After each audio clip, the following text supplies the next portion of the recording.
Audible Realms presents The Mysterious Stranger by Mark Twain, narrated by John Kelsey.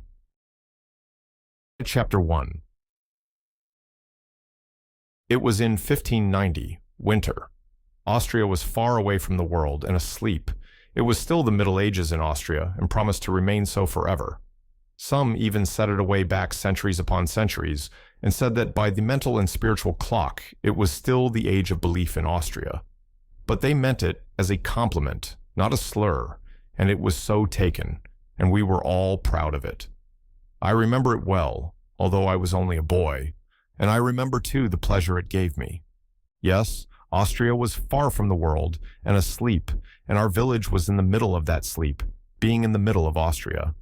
It drowsed in peace, in the deep privacy of a hilly and woodsy solitude, where news from the world hardly ever came to disturb its dreams, and was infinitely content. At its front flowed the tranquil river, its surface painted with cloud forms, and the reflections of drifting arcs and stone boats. Behind it rose the woody steeps to the base of the lofty precipice. From the top of the precipice frowned a vast castle, its long stretch of towers and bastions mailed in vines. Beyond the river, a league to the left, was a tumbled expanse of forest-clothed hills, cloven by winding gorges where the sun never penetrated. And to the right, a precipice overlooked the river, and between it and the hills just spoken of lay a far-reaching plain, dotted with little homesteads, nested among orchards and shade trees. The whole region for leagues around was the hereditary property of a prince, whose servants kept the castle always in perfect condition for occupancy, but neither he nor his family came there oftener than once in 5 years. When they came, it was as if the Lord of the world had arrived, and had brought all the glories of its kingdoms along, and when they went, they left a calm behind which was like the deep sleep which follows an orgy. Esseldorf was a paradise for us boys. We were not overmuch pestered with schooling. Mainly we were trained to be good Christians, to revere the Virgin, the Church, and the saints above everything. Beyond these matters, we were not required to know much, and in fact, not allowed to. Knowledge was not good for the common people, and could make them discontented with the lot which God had appointed for them, and God would not endure discontentment with his plans. We had 2 priests. One of them, Father Adolf, was a very zealous and strenuous priest, much considered. There may have been better priests, in some ways, than Father Adolf, but there was never one in our commune who was held in more solemn and awful respect. This was because he had absolutely no fear of the devil. He was the only Christian I have ever known of whom that could be truly said. People stood in deep dread of him on that account, for they thought that there must be something supernatural about him, else he could not be so bold and so confident. All men speak in bitter disapproval of the devil, but they do it reverently, not flippantly.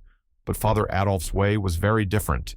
He called him by every name he could lay his tongue to, and it made everyone shudder that heard him, and often he would even speak of him scornfully and scoffingly. Then the people crossed themselves and went quickly out of his presence, fearing that something fearful might happen. Father Adolf had actually met Satan face to face more than once, and defied him. This was known to be so. Father Adolf said it himself. He never made any secret of it, but spoke it right out. And that he was speaking true, there was proof in at least one instance, for on that occasion he quarreled with the enemy and intrepidly threw his bottle at him, and there upon the wall of his study was the ruddy splotch where it struck and broke. But it was Father Peter, the other priest, that we all loved best, and were sorriest for. Some people charged him with talking around in conversation that God was all goodness and would find a way to save all his poor human children. It was a horrible thing to say, but there was never any absolute proof that Father Peter said it, and it was out of character for him to say it too, for he was always good and gentle and truthful. He wasn't charged with saying it in the pulpit, where all the congregation could hear and testify, but only outside, in talk, and it is easy for enemies to manufacture that. Father Peter had an enemy, and a very powerful one, the astrologer who lived in a tumbled old tower up the valley, and put in his nights studying the stars. Everyone knew he could foretell wars and famines, though that was not so hard, for there was always a war, and generally a famine somewhere. But he could also read any man's life through the stars in a big book he had, and find lost property, and everyone in the village, except Father Peter, stood in awe of him. Even Father Adolf, who had defied the devil, had a wholesome respect for the astrologer when he came through our village, wearing his tall, pointed hat and his long, flowing robe with stars on it, carrying his big book and a staff which was known to have magic power. The bishop himself sometimes listened to the astrologer, it was said, for besides studying the stars and prophesying, the astrologer made a great show of piety, which would impress the bishop, of course. But Father Peter took no stock in the astrologer. He denounced him openly as a charlatan, a fraud with no valuable knowledge of any kind, or powers beyond those of an ordinary and rather inferior human being, which naturally made the astrologer hate Father Peter and wish to ruin him. It was the astrologer, as we all believed, who originated the story about Father Peter's shocking remark and carried it to the bishop. It was said that Father Peter had made the remark to his niece, Margaret, though Margaret denied it and implored the bishop to believe her and spare her old uncle from poverty and disgrace. But the bishop wouldn't listen. He suspended Father Peter indefinitely, though he wouldn't go so far as to excommunicate him on the evidence of only one witness. And now Father Peter had been out a couple of years, and our other priest, Father Adolf, had his flock. Those had been hard years for the old priest and Margaret. They had been favorites, but of course that changed when they came under the shadow of the bishop's frown. Many of their friends fell away entirely, and the rest became cool and distant. Margaret was a lovely girl of 18 when the trouble came, and she had the best head in the village, and the most in it. She taught the harp, and earned all her clothes and pocket money by her own industry. But her scholars fell off one by one now. She was forgotten when there were dances and parties among the youth of the village. The young fellows stopped coming to the house, all except Wilhelm Meidling. And he could have been spared. She and her uncle were sad and forlorn in their neglect and disgrace, and the sunshine was gone out of their lives. Matters went worse and worse all through the 2 years. Clothes were wearing out, bread was harder and harder to get, and now, at last, the very end was come. Solomon Isaacs had lent all the money he was willing to put on the house, and gave notice that tomorrow he would foreclose. Chapter 2. 3 of us boys were always together, and had been so from the cradle, being fond of one another from the beginning, and this affection deepened as the years went on. Nicholas Baumann, son of the principal judge of the local court; Seppi Vollmeyer, son of the keeper of the principal inn, the Golden Stag, which had a nice garden with shade trees reaching down to the riverside, and pleasure boats for hire; and I was the third, Theodor Fischer, son of the church organist, who was also leader of the village musicians, teacher of the violin, composer, tax collector of the commune, sexton, and in other ways a useful citizen, and respected by all. We knew the hills and the woods as well as the birds knew them, for we were always roaming them when we had leisure, at least when we were not swimming or boating or fishing or playing on the ice or sliding downhill. And we had the run of the castle park, and very few had that. It was because we were pets of the oldest serving man in the castle, Felix Brandt, and often we went there, nights, to hear him talk about old times and strange things, and to smoke with him, he taught us that, and to drink coffee, for he had served in the wars and was at the siege of Vienna. And there, when the Turks were defeated and driven away, among the captured things were bags of coffee, and the Turkish prisoners explained the character of it and how to make a pleasant drink out of it. And now he always kept coffee by him, to drink himself, and also to astonish the ignorant with. When it stormed, he kept us all night, and while it thundered and lightened outside, he told us about ghosts and horrors of every kind, and of battles and murders and mutilations, and such things, and made it pleasant and cozy inside. And he told these things from his own experience largely. He had seen many ghosts in his time, and witches and enchanters, and once he was lost in a fierce storm at midnight in the mountains, and by the glare of the lightning had seen the wild huntsman rage on the blast, with his specter dogs chasing after him through the driving cloud rack. Also, he had seen an incubus once, and several times he had seen the great bat that sucks the blood from the necks of people while they are asleep, fanning them softly with its wings, and so keeping them drowsy till they die. He encouraged us not to fear supernatural things, such as ghosts, and said they did no harm, but only wandered about, because they were lonely and distressed, and wanted kindly notice and compassion.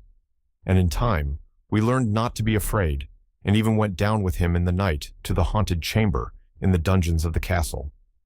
The ghost appeared only once, and it went by very dim to the sight, and floated noiseless through the air, and then disappeared, and we scarcely trembled, he had taught us so well. He said it came up sometimes in the night, and woke him by passing its clammy hand over his face. But it did him no hurt. It only wanted sympathy and notice. But the strangest thing was that he had seen angels, actual angels out of heaven, and had talked with them. They had no wings, and wore clothes, and talked, and looked, and acted, just like any natural person.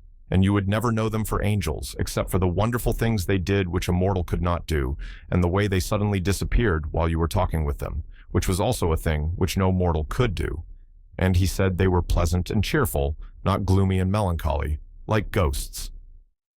It was after that kind of a talk, one May night, that we got up next morning and had a good breakfast with him, and then went down and crossed the bridge, and went away up into the hills on the left, to a woody hilltop, which was a favorite place of ours. And there we stretched out on the grass in the shade to rest and smoke and talk over these strange things, for they were in our minds yet and impressing us. But we couldn't smoke, because we had been heedless and left our flint and steel behind. Soon there came a youth strolling toward us through the trees, and he sat down and began to talk in a friendly way, just as if he knew us. But we did not answer him, for he was a stranger, and we were not used to strangers and were shy of them. He had new and good clothes on, and was handsome, and had a winning face and a pleasant voice, and was easy and graceful and unembarrassed, not slouchy and awkward and diffident like other boys. We wanted to be friendly with him, but didn't know how to begin. Then I thought of the pipe, and wondered if it would be taken as kindly meant if I offered it to him. But I remembered that we had no fire, so I was sorry and disappointed. But he looked up bright and pleased and said, "Fire? Oh, that is easy. I will furnish it." I was so astonished I couldn't speak, for I had not said anything. He took the pipe and blew his breath on it, and the tobacco glowed red, and spirals of blue smoke rose up. We jumped up and were going to run, for that was natural. And we did run a few steps, although he was yearningly pleading for us to stay, and giving us his word that he would not do us any harm, but only wanted to be friends with us and have company. So we stopped and stood, and wanted to go back, being full of curiosity and wonder, but afraid to venture. He went on coaxing in his soft, persuasive way, and when we saw that the pipe did not blow up and nothing happened, our confidence returned by little and little, and presently our curiosity got to be stronger than our fear, and we ventured back, but slowly and ready to fly at any alarm. He was bent on putting us at ease, and he had the right art. One could not remain doubtful and timorous where a person was so earnest and simple and gentle, and talked so alluringly as he did. No, he won us over. And it was not long before we were content and comfortable and chatty, and glad we had found this new friend. When the feeling of constraint was all gone, we asked him how he had learned to do that strange thing, and he said he hadn't learned it at all. It came natural to him, like other things, other curious things. What ones? Oh, a number. I don't know how many. Will you let us see you do them? Do, please, the others said. You won't run away again? No, indeed we won't. Please do, won't you? Yes, with pleasure, but you mustn't forget your promise, you know. We said we wouldn't, and he went to a puddle and came back with water in a cup, which he had made out of a leaf, and blew upon it and threw it out, and it was a lump of ice the shape of the cup. We were astonished and charmed, but not afraid any more. We were very glad to be there, and asked him to go on and do some more things. And he did. He said he would give us any kind of fruit we liked, whether it was in season or not. We all spoke at once. Orange, apple, grapes. They are in your pockets, he said, and it was true. And they were of the best too, and we ate them, and wished we had more, though none of us said so. You will find them where those came from, he said, and everything else your appetites call for, and you need not name the thing you wish. As long as I am with you, you have only to wish and find. And he said true. There was never anything so wonderful and so interesting, bread, cakes, sweets, nuts. Whatever one wanted, it was there. He ate nothing himself, but sat and chatted, and did one curious thing after another to amuse us. He made a tiny toy squirrel out of clay, and it ran up a tree and sat on a limb overhead and barked down at us. Then he made a dog that was not much larger than a mouse, and it treed the squirrel and danced about the tree, excited and barking, and was as alive as any dog could be. It frightened the squirrel from tree to tree and followed it up until both were out of sight in the forest. He made birds out of clay and set them free, and they flew away, singing. At last, I made bold to ask him to tell us who he was. An angel, he said quite simply, and set another bird free, and clapped his hands and made it fly away. A kind of awe fell upon us when we heard him say that, and we were afraid again. But he said we need not be troubled. There was no occasion for us to be afraid of an angel, and he liked us anyway. He went on chatting as simply and unaffectedly as ever, and while he talked, he made a crowd of little men and women the size of your finger, and they went diligently to work and cleared and leveled off a space a couple of yards square in the grass and began to build a cunning little castle in it, the women mixing the mortar and carrying it up the scaffoldings in pails on their heads, just as our workwomen have always done, and the men laying the courses of masonry. 500 of these toy people, swarming briskly about and working diligently and wiping the sweat off their faces as natural as life. In the absorbing interest of watching those 500 little people make the castle grow step by step and course by course and take shape and symmetry, that feeling and awe soon passed away, and we were quite comfortable and at home again.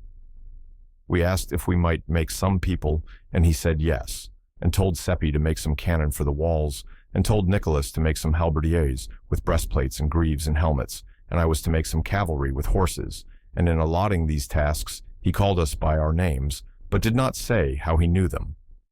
Then Seppi asked him what his own name was, and he said, tranquilly, Satan, and held out a chip, and caught a little woman on it, who was falling from the scaffolding, and put her back where she belonged, and said, "She is an idiot to step backward like that and not notice what she is about."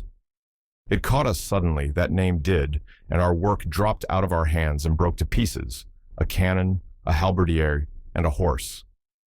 Satan laughed and asked what was the matter. I said, "Nothing, only it seemed a strange name for an angel." He asked why. "Because it's his name, you know." "Yes, he is my uncle." He said it placidly, but it took our breath for a moment and made our hearts beat.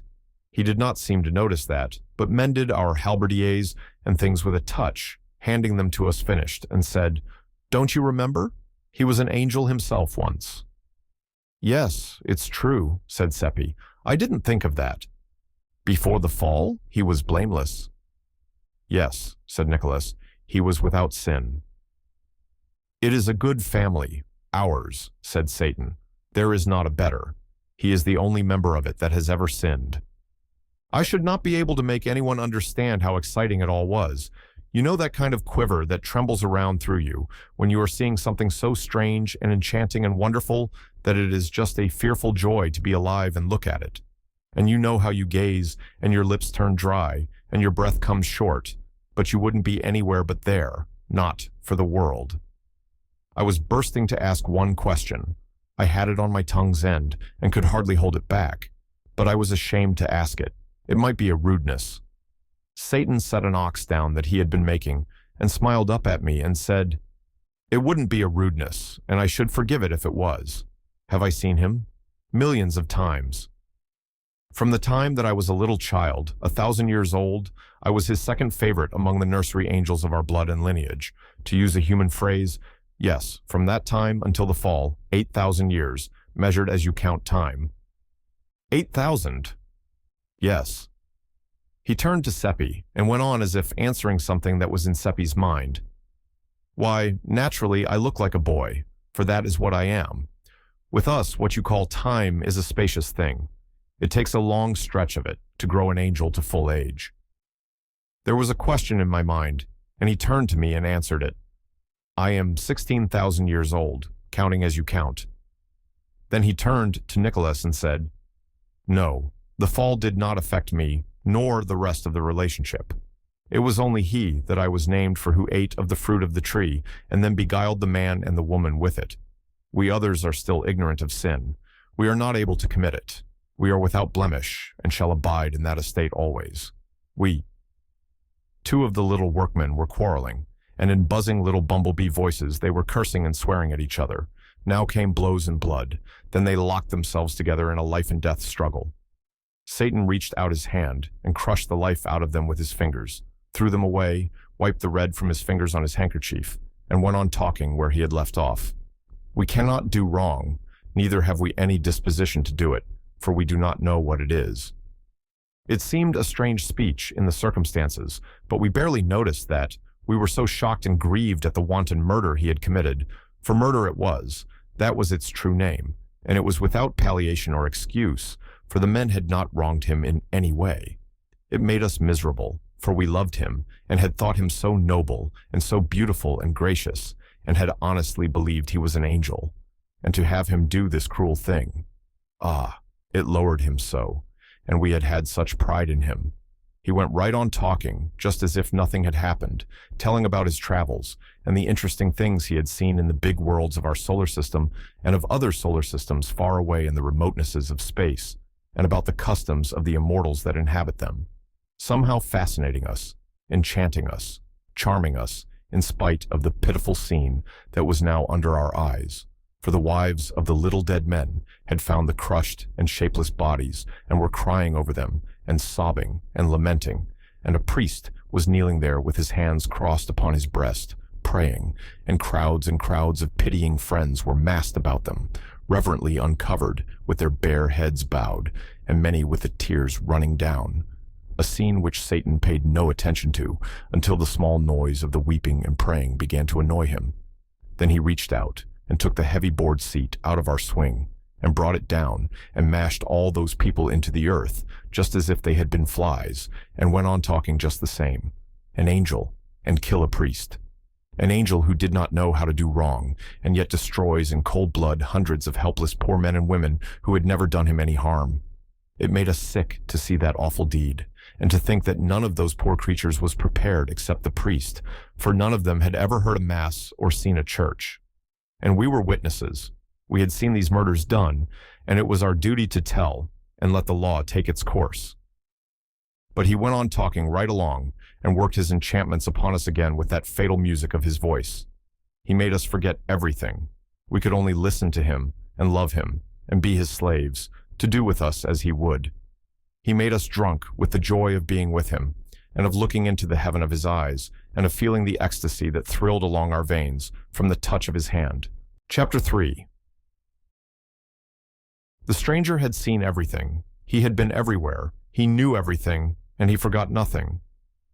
What another must study, he learned at a glance. There were no difficulties for him, and he made things live before you when he told about them. He saw the world made. He saw Adam created. He saw Samson surge against the pillars and bring the temple down in ruins about him. He saw Caesar's death. He told of the daily life in heaven. He had seen the damned writhing in the red waves of hell, and he made us see all these things, and it was as if we were on the spot and looking at them with our own eyes. And we felt them too, but there was no sign that they were anything to him beyond mere entertainments. Those visions of hell, those poor babes and women and girls and lads and men shrieking and supplicating in anguish, why, we could hardly bear it, but he was as bland about it as if it had been so many imitation rats in an artificial fire. And always when he was talking about men and women here on the earth and their doings, even their grandest and sublimest, we were secretly ashamed, for his manner showed that to him they and their doings were of paltry, poor consequence. Often you would think he was talking about flies, if you didn't know. Once he even said, in so many words, that our people down here were quite interesting to him, notwithstanding they were so dull and ignorant and trivial and conceited, and so diseased and rickety, and such a shabby, poor, worthless lot all around. He said it in a quite matter-of-course way, and without bitterness, just as a person might talk about bricks or manure or any other thing that was of no consequence and hadn't feelings. I could see he meant no offense, but in my thoughts I set it down as not very good manners. Manners, he said. Why, it is merely the truth, and truth is good manners. Manners are a fiction. The castle is done. Do you like it?" Anyone would have been obliged to like it. It was lovely to look at. It was so shapely and fine, and so cunningly perfect in all its particulars, even to the little flags waving from the turrets. Satan said we must put the artillery in place now, and station the halberdiers, and display the cavalry. Our men and horses were a spectacle to see. They were so little like what they were intended for of course, we had no art in making such things. Satan said they were the worst he had seen, and when he touched them and made them alive, it was just ridiculous the way they acted, on account of their legs not being of uniform lengths. They reeled and sprawled around as if they were drunk and endangered everybody's lives around them, and finally fell over and lay helpless and kicking. It made us all laugh, though it was a shameful thing to see. The guns were charged with dirt to fire a salute, but they were so crooked and so badly made that they all burst when they went off, and killed some of the gunners and crippled the others. Satan said we would have a storm now, and an earthquake, if we liked, but we must stand off a piece, out of danger. We wanted to call the people away too, but he said never mind them. They were of no consequence, and we could make more, some time or other, if we needed them. A small storm cloud began to settle down black over the castle, and the miniature lightning and thunder began to play, and the ground to quiver, and the wind to pipe and wheeze, and the rain to fall, and all the people flocked into the castle for shelter.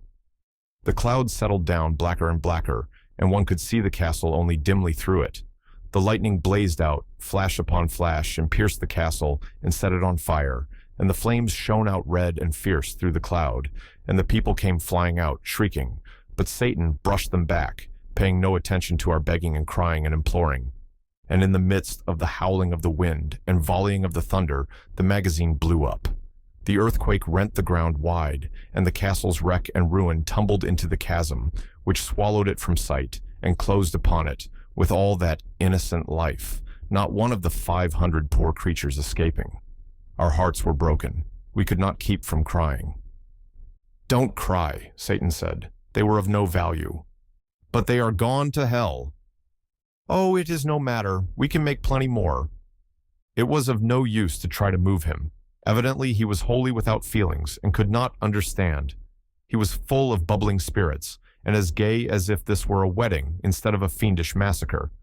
And he was bent on making us feel as he did, and of course, his magic accomplished his desire. It was no trouble to him. He did whatever he pleased with us. In a little while we were dancing on that grave, and he was playing to us on a strange, sweet instrument, which he took out of his pocket. And the music. But there is no music like that, unless perhaps in heaven, and that was where he brought it from, he said. It made one mad, for pleasure, and we could not take our eyes from him, and the looks that went out of our eyes came from our hearts, and their dumb speech was worship. He brought the dance from heaven, too, and the bliss of paradise was in it. Presently, he said he must go away on an errand, but we could not bear the thought of it, and clung to him, and pleaded with him to stay, and that pleased him, and he said so, and said he would not go yet, but would wait a little while, and we would sit down and talk a few minutes longer, and he told us Satan was only his real name, and he was to be known by it to us alone, but he had chosen another one to be called by in the presence of others. Just a common one, such as people have, Philip Traum. It sounded so odd and mean for such a being, but it was his decision, and we said nothing. His decision was sufficient.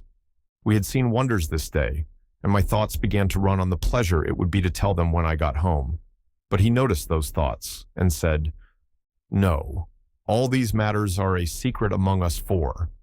I do not mind your trying to tell them if you like, but I will protect your tongues, and nothing of the secret will escape from them." It was a disappointment, but it couldn't be helped, and it cost us a sigh or two. We talked pleasantly along, and he was always reading our thoughts and responding to them, and it seemed to me that this was the most wonderful of all the things he did, but he interrupted my musings and said, "No, it would be wonderful for you, but it is not wonderful for me. I am not limited like you. I am not subject to human conditions. I can measure and understand your human weaknesses, for I have studied them, but I have none of them. My flesh is not real, although it would seem firm to your touch. My clothes are not real. I am a spirit. Father Peter is coming." We looked around but did not see anyone. "He is not in sight yet, but you will see him presently." "Do you know him, Satan?" "No." "Won't you talk with him when he comes? He is not ignorant and dull like us, and he would so like to talk with you, will you?" "Another time, yes, but not now. I must go on my errand after a little. There he is now, you can see him. Sit still and don't say anything." We looked up and saw Father Peter approaching through the chestnuts. We three were sitting together in the grass, and Satan sat in front of us in the path. Father Peter came slowly along with his head down, thinking, and stopped within a couple of yards of us, and took off his hat, and got out his silk handkerchief, and stood there mopping his face, and looking as if he were going to speak to us, but he didn't. Presently he muttered, "I can't think what brought me here. It seems as if I were in my study a minute ago, but I suppose I have been dreaming along for an hour, and have come all this stretch without noticing, for I am not myself in these troubled days." Then he went mumbling along to himself, and walked straight through Satan, just as if nothing were there. It made us catch our breath to see it. We had the impulse to cry out, the way you nearly always do when a startling thing happens, but something mysteriously restrained us, and we remained quiet, only breathing fast. Then the trees hid Father Peter after a little, and Satan said, "It is as I told you, I am only a spirit." "Yes, one perceives it now," said Nicholas, "but we are not spirits. It is plain he did not see you, but were we invisible too? He looked at us, but he didn't seem to see us." "No, none of us was visible to him, for I wished it so." It seemed almost too good to be true that we were actually seeing these romantic and wonderful things, and that it was not a dream. And there he sat, looking just like anybody, so natural and simple and charming, and chatting along again the same as ever. And, well, words cannot make you understand what we felt.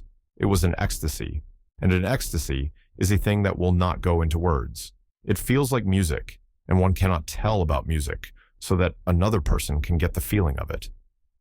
He was back in the old ages once more now, and making them live before us. He had seen so much, so much. It was just a wonder to look at him and try to think how it must seem to have such experience behind one. But it made you seem sorrowfully trivial, and the creature of a day, and such a short and paltry day, too. And he didn't say anything to raise up your drooping pride. No, not a word. He always spoke of men in the same old indifferent way, just as one speaks of bricks and manure piles and such things. You could see that they were of no consequence to him, one way or the other. He didn't mean to hurt us, you could see that. Just as we don't mean to insult a brick when we disparage it. A brick's emotions are nothing to us. It never occurs to us to think whether it has any or not. Once, when he was bunching the most illustrious kings and conquerors and poets and prophets and pirates and beggars together, just a brick pile, I was shamed into putting in a word for man, and asked him why he made so much difference between men and himself. He had to struggle with that a moment. He didn't seem to understand how I could ask such a strange question. Then he said, "The difference between man and me? The difference between a mortal and an immortal? Between a cloud and a spirit?" He picked up a woodlouse that was creeping along a piece of bark. "What is the difference between Caesar and this?" I said, "One cannot compare things which by their nature and by the interval between them are not comparable." "You have answered your own question," he said.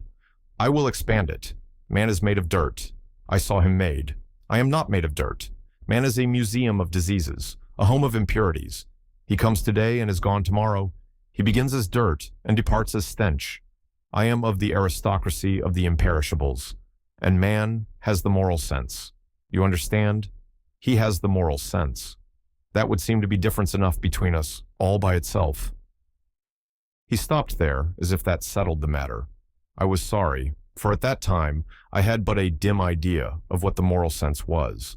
I merely knew that we were proud of having it, and when he talked like that about it, it wounded me, and I felt as a girl feels who thinks her dearest finery is being admired, and then overhears strangers making fun of it. For a while we were all silent, and I, for one, was depressed. Then Satan began to chat again, and soon he was sparkling along in such a cheerful and vivacious vein that my spirits rose once more. He told some very cunning things that put us in a gale of laughter, and when he was telling about the time that Samson tied the torches to the foxes' tails and set them loose in the Philistines' corn, and Samson sitting on the fence, slapping his thighs and laughing, with the tears running down his cheeks, and lost his balance and fell off the fence. The memory of that picture got him to laughing too, and we did have a most lovely and jolly time. By and by he said, "I am going on my errand now." "Don't," we all said. "Don't go. Stay with us. You won't come back." "Yes, I will. I give you my word." "When? Tonight? Say when." "It won't be long. You will see." "We like you." "And I you. And as a proof of it, I will show you something fine to see. Usually when I go, I merely vanish. But now I will dissolve myself and let you see me do it." He stood up, and it was quickly finished. He thinned away and thinned away until he was a soap bubble, except that he kept his shape. You could see the bushes through him as clearly as you see things through a soap bubble, and all over him played and flashed the delicate iridescent colors of the bubble, and along with them was that thing shaped like a window sash, which you always see on the globe of the bubble. You have seen a bubble strike the carpet and lightly bound along 2 or 3 times before it bursts. He did that. He sprang, touched the grass, bounded, floated along, touched again, and so on, and presently exploded, puff, and in his place was vacancy. It was a strange and beautiful thing to see. We did not say anything, but sat wondering and dreaming and blinking, and finally Seppi roused up and said, mournfully sighing, "I suppose none of it has happened." Nicholas sighed and said about the same. I was miserable to hear them say it, for it was the same cold fear that was in my own mind. Then we saw poor old Father Peter wandering along back, with his head bent down, searching the ground. When he was pretty close to us, he looked up and saw us and said, "How long have you been here, boys?" "A little while, Father." "Then it is since I came by, and maybe you can help me. Did you come up by the path?" "Yes, Father." "That is good. I came the same way. I have lost my wallet. There wasn't much in it, but a very little is much to me, for it was all I had. I suppose you haven't seen anything of it?" "No, Father, but we will help you hunt." "It is what I was going to ask you. Why, here it is." We hadn't noticed it, yet there it lay, right where Satan stood when he began to melt, if he did melt and it wasn't a delusion. Father Peter picked it up and looked very much surprised. "It is mine," he said, "but not the contents. This is fat, mine was flat, mine was light, this is heavy." He opened it. It was stuffed as full as it could hold with gold coins. He let us gaze our fill, and of course we did gaze, for we had never seen so much money at one time before. All our mouths came open to say, "Satan did it," but nothing came out. There it was, you see. We couldn't tell what Satan didn't want told. He had said so himself. "Boys, did you do this?" It made us laugh, and it made him laugh too as soon as he thought what a foolish question it was. "Who has been here?" Our mouths came open to answer, but stood so for a moment because we couldn't say "nobody," for it wouldn't be true, and the right word didn't seem to come. Then I thought of the right one and said it, "Not a human being." "That is so," said the others, and let their mouths go shut. "It is not so," said Father Peter, and looked at us very severely. "I came by here a while ago, and there was no one here, but that is nothing. Someone has been here since. I don't mean to say that the person didn't pass here before you came, and I don't mean to say you saw him, but someone did pass that I know. On your honor, you saw no one?" "Not a human being." "That is sufficient. I know you're telling me the truth." He began to count the money on the path, we on our knees, eagerly helping to stack it in little piles. "It's 1,100 ducats odd," he said. "Oh dear, if it were only mine, and I need it so." And his voice broke and his lips quivered. "It is yours, sir." We all cried out at once, "Every heller." "No, it isn't mine. Only 4 ducats are mine. The rest—" He fell to dreaming, poor old soul, and caressing some of the coins in his hands, and forgot where he was, sitting there on his heels with his old gray head bare. It was pitiful to see. "No," he said, waking up, "it isn't mine. I can't account for it. I think some enemy—" It must be a trap. Nicholas said, "Father Peter, with the exception of the astrologer, you haven't a real enemy in the village, nor Margit either, and not even a half-enemy that's rich enough to chance 1,100 ducats to do you a mean turn. I'll ask you if that's so or not." He couldn't get around that argument, and it cheered him up. "But it isn't mine, you see. It isn't mine, in any case." He said it in a wistful way, like a person that wouldn't be sorry, but glad if anybody would contradict him. "It is yours, Father Peter, and we are witness to it, aren't we, boys?" "Yes, we are, and we'll stand by it too."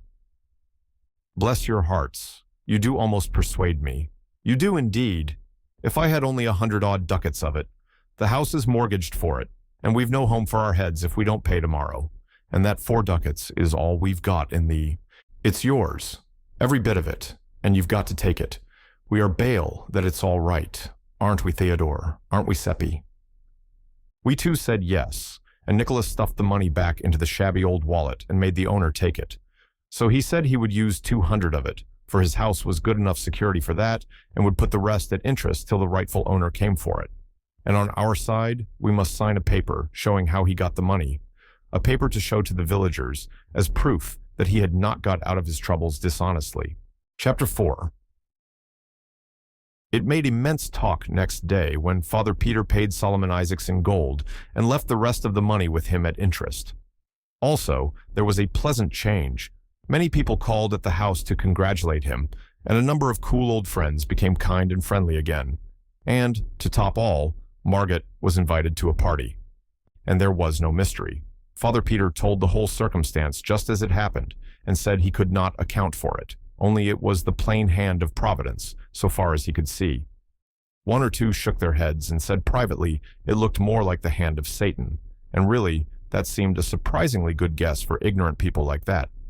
Some came slyly buzzing around, and tried to coax us boys to come out and tell the truth, and promised they wouldn't ever tell, but only wanted to know for their own satisfaction, because the whole thing was so curious. They even wanted to buy the secret and pay money for it, and if we could have invented something that would answer, but we couldn't. We hadn't the ingenuity, so we had to let the chance go by, and it was a pity. We carried that secret around without any trouble, but the other one, the big one, the splendid one, burned the very vitals of us. It was so hot to get out, and we so hot to let it out and astonish people with it. But we had to keep it in. In fact, it kept itself in. Satan said it would, and it did. We went off every day and got to ourselves in the woods so that we could talk about Satan, and really that was the only subject we thought of or cared anything about. And day and night we watched for him and hoped he would come, and we got more and more impatient all the time. We hadn't any interest in the other boys anymore, and wouldn't take part in their games and enterprises. They seemed so tame after Satan, and their doings so trifling and commonplace after his adventures in antiquity and the constellations and his miracles and meltings and explosions and all that. During the first day, we were in a state of anxiety on account of one thing, and we kept going to Father Peter's house on one pretext or another to keep track of it. That was the gold coin. We were afraid it would crumble and turn to dust, like fairy money. If it did, but it didn't. At the end of the day, no complaint had been made about it, so after that, we were satisfied that it was real gold, and dropped the anxiety out of our minds. There was a question which we wanted to ask Father Peter, and finally we went there the second evening, a little diffidently, after drawing straws, and I asked it as casually as I could, though it did not sound as casual as I wanted, because I didn't know how. "What is the moral sense, sir?" He looked down, surprised, over his great spectacles and said, "Why, it is the faculty which enables us to distinguish good from evil." It threw some light, but not a glare, and I was a little disappointed, also to some degree embarrassed. He was waiting for me to go on, so, in default of anything else to say, I asked, "Is it valuable?" "Valuable? Heavens, lad, it is the one thing that lifts man above the beasts that perish and makes him heir to immortality." This did not remind me of anything further to say, so I got out with the other boys, and we went away with that indefinite sense you have often had of being filled but not fatted. They wanted me to explain, but I was tired. We passed out through the parlor, and there was Margit at the spinet teaching Marie Lueger. So one of the deserting pupils was back, and an influential one, too. The others would follow. Margit jumped up and ran and thanked us again, with tears in her eyes. This was the third time, for saving her and her uncle from being turned into the street, and we told her again we hadn't done it. But that was her way. She never could be grateful enough for anything a person did for her, so we let her have her say. And as we passed through the garden, there was Wilhelm Meidling sitting there waiting, for it was getting toward the edge of the evening, and he would be asking Margit to take a walk along the river with him when she was done with the lesson.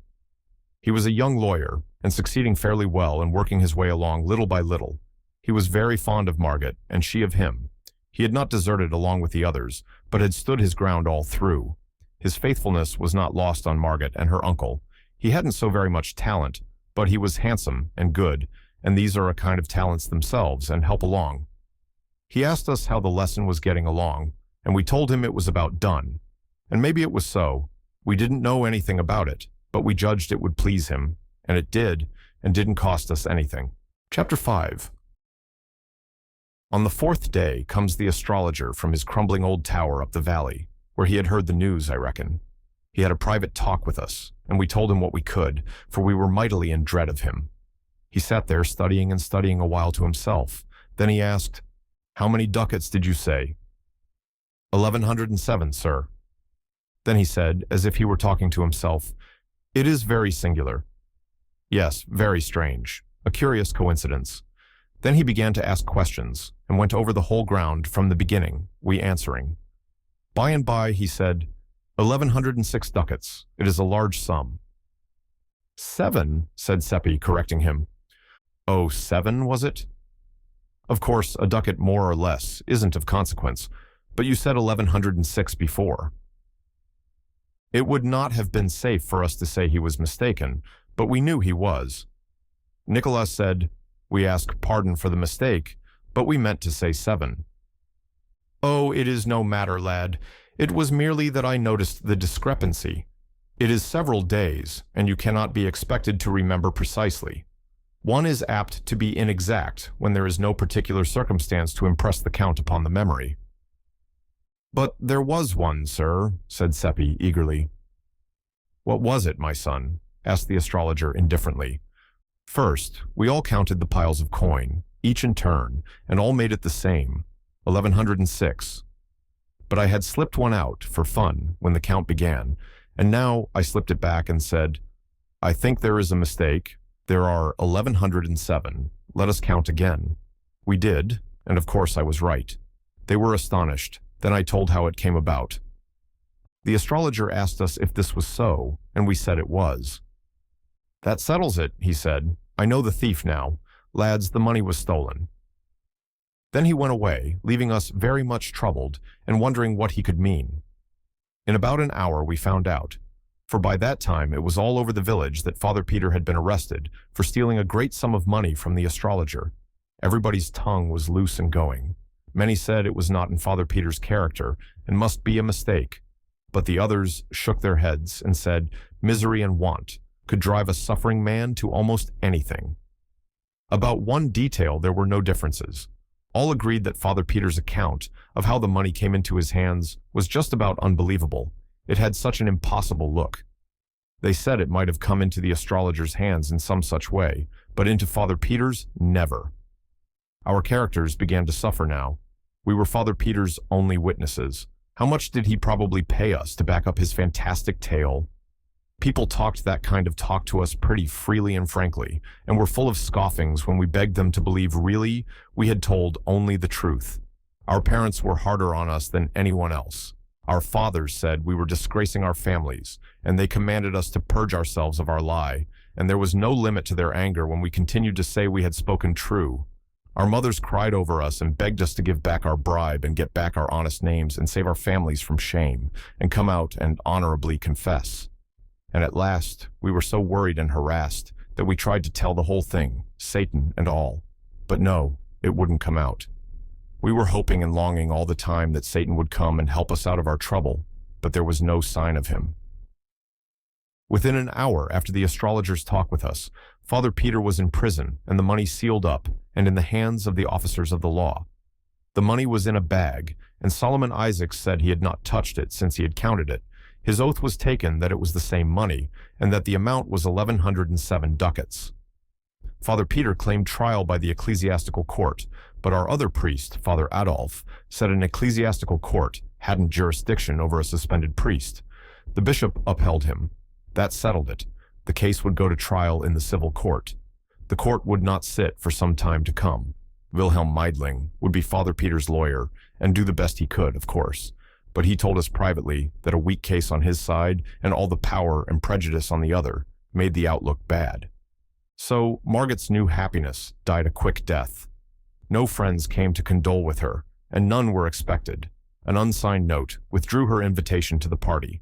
There would be no scholars to take lessons. How could she support herself? She could remain in the house, for the mortgage was paid off, though the government, and not poor Solomon Isaacs, had the mortgage money in its grip for the present. Old Ursula, who was cook, chambermaid, housekeeper, laundress, and everything else for Father Peter, and had been Margot's nurse in earlier years, said God would provide. But she said that from habit, for she was a good Christian. She meant to help in the providing, to make sure, if she could find a way. We boys wanted to go and see Margot and show friendliness for her, but our parents were afraid of offending the community and wouldn't let us. The astrologer was going around inflaming everybody against Father Peter and saying he was an abandoned thief and had stolen 1,107 gold ducats from him. He said he knew he was a thief from that fact, for it was exactly the sum he had lost, and which Father Peter pretended he had found. In the afternoon of the 4th day after the catastrophe, old Ursula appeared at our house and asked for some washing to do, and begged my mother to keep this secret, to save Margot's pride, who would stop this project if she found it out. Yet Margot had not enough to eat and was growing weak. Ursula was growing weak herself, and showed it, and she ate of the food that was offered her like a starving person, but could not be persuaded to carry any home, for Margot would not eat charity food. She took some clothes down to the stream to wash them, but we saw from the window that handling the bat was too much for her strength, so she was called back, and a trifle of money offered her, which she was afraid to take lest Margot should suspect. Then she took it, saying she would explain that she found it in the road. To keep it from being a lie and damning her soul, she got me to drop it while she watched. Then she went along by there and found it, and exclaimed with surprise and joy, and picked it up and went her way. Like the rest of the village, she could tell everyday lies fast enough, and without taking any precautions against fire and brimstone on their account. But this was a new kind of lie, and it had a dangerous look, because she hadn't had any practice in it. After a week's practice, it wouldn't have given her any trouble. It is the way we are made. I was in trouble, for how would Margot live? Ursula could not find a coin in the road every day, perhaps not even a second one. And I was ashamed, too, for not having been near Margot, and she so in need of friends. But that was my parents' fault, not mine, and I couldn't help it. I was walking along the path, feeling very downhearted, when a most cheery and tingling freshening up sensation went rippling through me, and I was too glad for any words, for I knew by that sign that Satan was by. I had noticed it before. Next moment he was alongside of me, and I was telling him all my trouble, and what had been happening to Margot and her uncle. While we were talking, we turned a curve and saw old Ursula resting in the shade of a tree, and she had a lean stray kitten in her lap and was petting it. I asked her where she got it, and she said it came out of the woods and followed her, and she said it probably hadn't any mother or any friends, and she was going to take it home and take care of it. Satan said, "I understand you are very poor. Why do you want to add another mouth to feed? Why don't you give it to some rich person?" Ursula bridled at this and said, "Perhaps you would like to have it. You must be rich, with your fine clothes and quality airs." Then she sniffed and said, "Give it to the rich, the idea. The rich don't care for anybody but themselves. It's only the poor that have feeling for the poor, and help them. The poor and God. God will provide for this kitten." "What makes you think so?" Ursula's eyes snapped with anger. "Because I know it," she said. "Not a sparrow falls to the ground without his seeing it." "But it falls just the same. What good is seeing it fall?" Old Ursula's jaws worked, but she could not get any word out for the moment. She was so horrified. When she got her tongue, she stormed out, "Go about your business, you puppy, or I will take a stick to you." I could not speak. I was so scared. I knew that with his notions about the human race, Satan would consider it a matter of no consequence to strike her dead, there being plenty more. But my tongue stood still. I could give her no warning. But nothing happened. Satan remained tranquil and indifferent. I suppose he could not be insulted by Ursula any more than the king could be insulted by a tumblebug. The old woman jumped to her feet when she made her remark, and did it as briskly as a young girl. It had been many years since she had done the like of that. That was Satan's influence. He was a fresh breeze to the weak and the sick, wherever he came. His presence affected even the lean kitten, and it skipped to the ground and began to chase a leaf. This surprised Ursula, and she stood looking at the creature and nodding her head wonderingly, her anger quite forgotten. "What's come over it?" she said. "A while ago it could hardly walk." "You have not seen a kitten of that breed before," said Satan. Ursula was not proposing to be friendly with the mocking stranger, and she gave him an ungentle look and retorted, "Who asked you to come here and pester me? I'd like to know. And what do you know about what I've seen and what I haven't seen? You haven't seen a kitten with the hair spines on its tongue pointing to the front, have you?" "No, nor you either." "Well, examine this one and see." Ursula was become pretty spry, but the kitten was sprier, and she could not catch it, and had to give it up. Then Satan said, "Give it a name, and maybe it will come." Ursula tried several names, but the kitten was not interested. "Call it Agnes, try that." The creature answered to the name and came. Ursula examined its tongue. "Upon my word, it's true," she said. "I have not seen this kind of a cat before. Is it yours?" "No." "Then how did you know its name so pat?" "Because all cats of that breed are named Agnes. They will not answer to any other." Ursula was impressed. "It is the most wonderful thing." Then a shadow of trouble came into her face, for her superstitions were aroused, and she reluctantly put the creature down, saying, "I suppose I must let it go.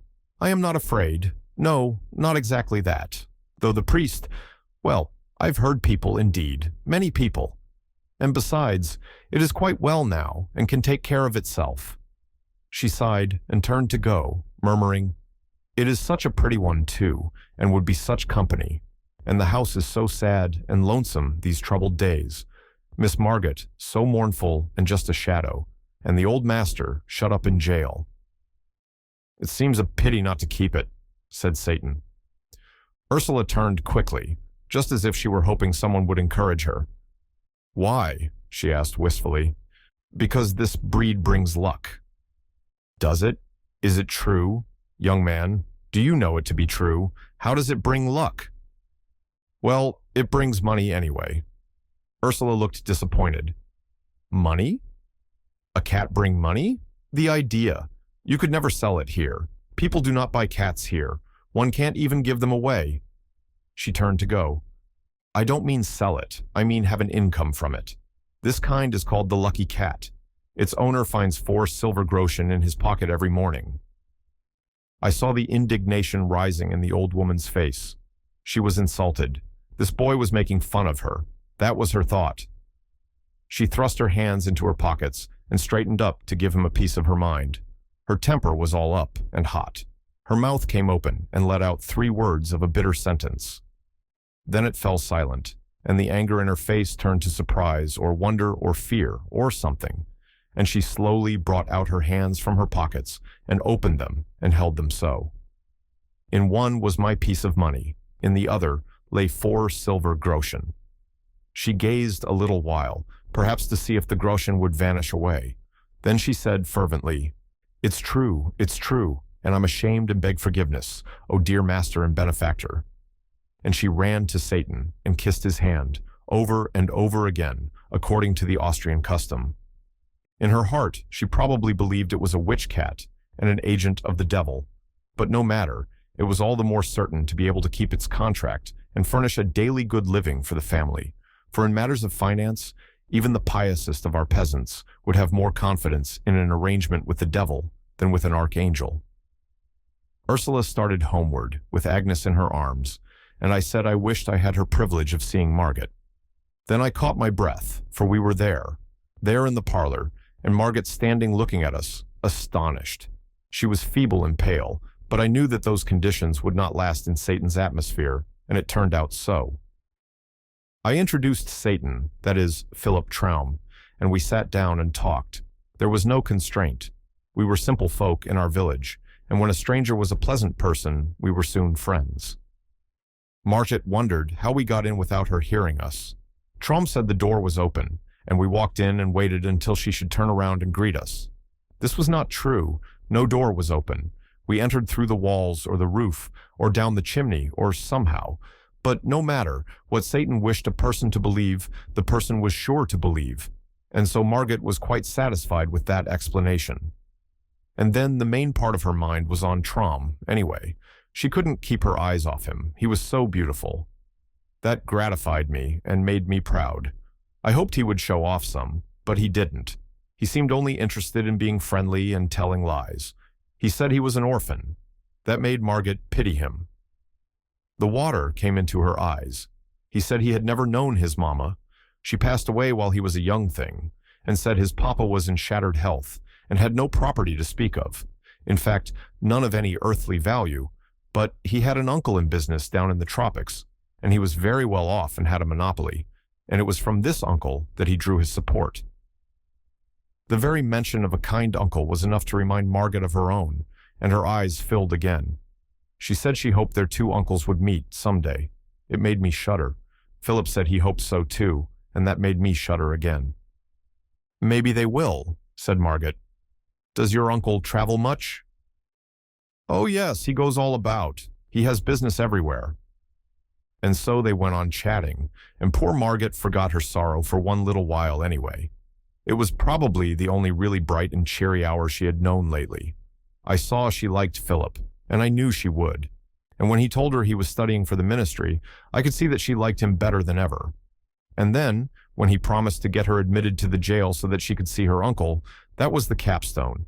He said he would give the guards a little present, and she must always go in the evening after dark and say nothing, but just show this paper and pass in, and show it again when you come out. And he scribbled some queer marks on the paper and gave it to her, and she was ever so thankful, and right away was in a fever for the sun to go down. For in that old, cruel time, prisoners were not allowed to see their friends, and sometimes they spent years in the jails without ever seeing a friendly face. I judged that the marks on the paper were an enchantment, and that the guards would not know what they were doing, nor have any memory of it afterward, and that was indeed the way of it. Ursula put her head in at the door now and said, "Supper's ready, miss." Then she saw us and looked frightened and motioned me to come to her, which I did, and she asked if we had told about the cat. I said no, and she was relieved and said please don't, for if Miss Margit knew, she would think it was an unholy cat and would send for a priest and have its gifts all purified out of it, and then there wouldn't be any more dividends. So I said we wouldn't tell, and she was satisfied. Then I was beginning to say goodbye to Margit, but Satan interrupted and said, ever so politely, "Well, I don't remember just the words, but anyway, he as good as invited himself to supper, and me too." Of course, Margit was miserably embarrassed, for she had no reason to suppose there would be half enough for a sick bird. Ursula heard him, and she came straight into the room, not a bit pleased. At first, she was astonished to see Margit looking so fresh and rosy, and said so. Then she spoke up in her native tongue, which was Bohemian, and said, as I learned afterward, "Send him away, Miss Margit. There's not victuals enough." Before Margit could speak, Satan had the word, and was talking back to Ursula in her own language, which was a surprise to her, and for her mistress too. He said, "Didn't I see you down the road a while ago?" "Yes, sir." "Ah, that pleases me. I see you remember me." He stepped to her and whispered, "I told you it is a lucky cat. Don't be troubled. It will provide." That sponged the slate of Ursula's feelings clean of its anxieties, and a deep financial joy shone in her eyes. The cat's value was augmenting.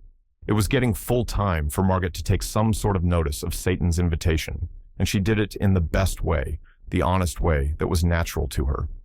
She said she had little to offer, but that we were welcome if we would share it with her. We had supper in the kitchen, and Ursula waited at table. A small fish was in the frying pan, crisp and brown and tempting, and one could see that Margaret was not expecting such respectable food as this.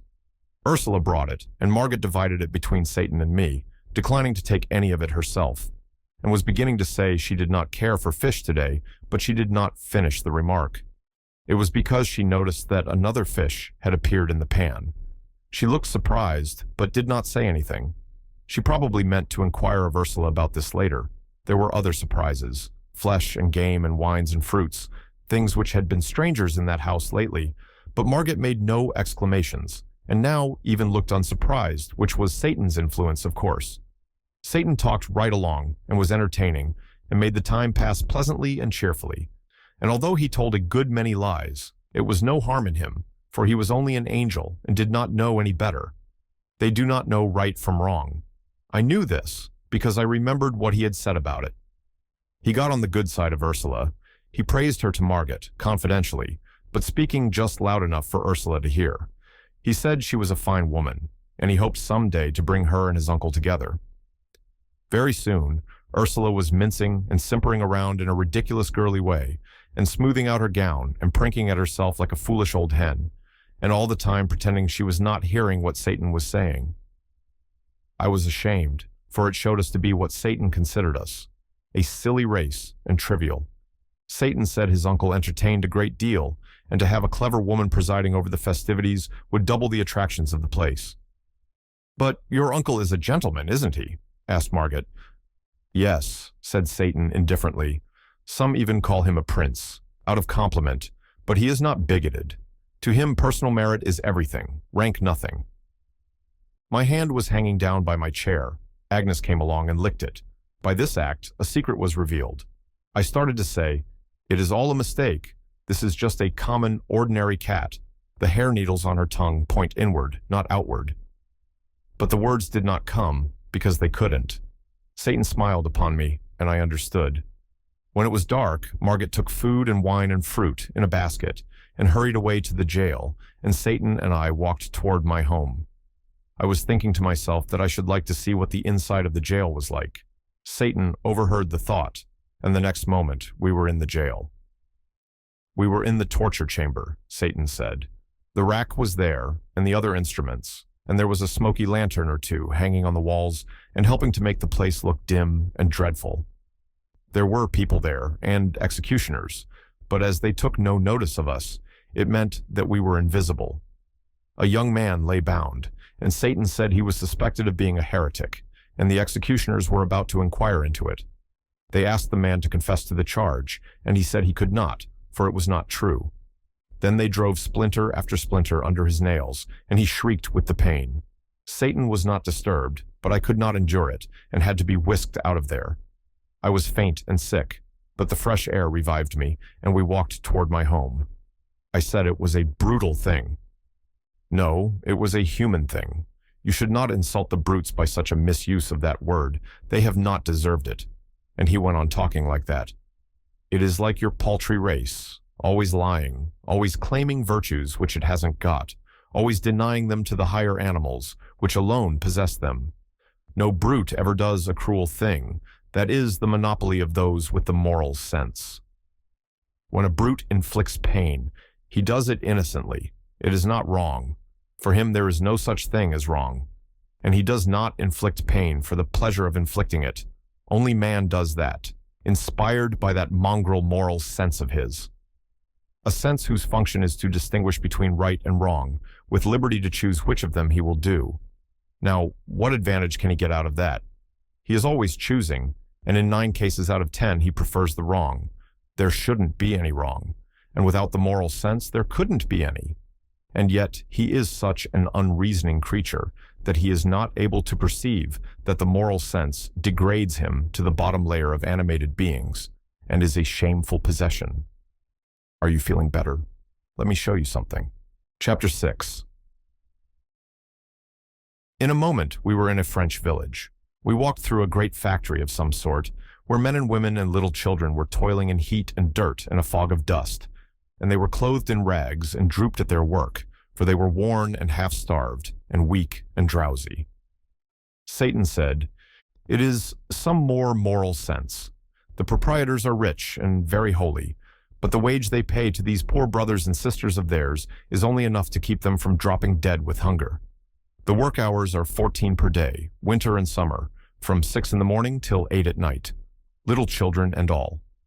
And they walk to and from the pigsties which they inhabit, 4 miles each way through mud and slush, rain, snow, sleet, and storm, daily, year in and year out. They get 4 hours of sleep. They kennel together, 3 families in a room, in unimaginable filth and stench, and disease comes, and they die off like flies. Have they committed a crime, these mangy things? Number, what have they done, that they are punished so? Nothing at all, except getting themselves born into your foolish race. You have seen how they treat a misdoer there in the jail. Now you see how they treat the innocent and the worthy. Is your race logical? Are these ill-smelling innocents better off than that heretic? Indeed, no. His punishment is trivial compared with theirs. They broke him on the wheel and smashed him to rags and pulp after we left, and he is dead now and free of your precious race.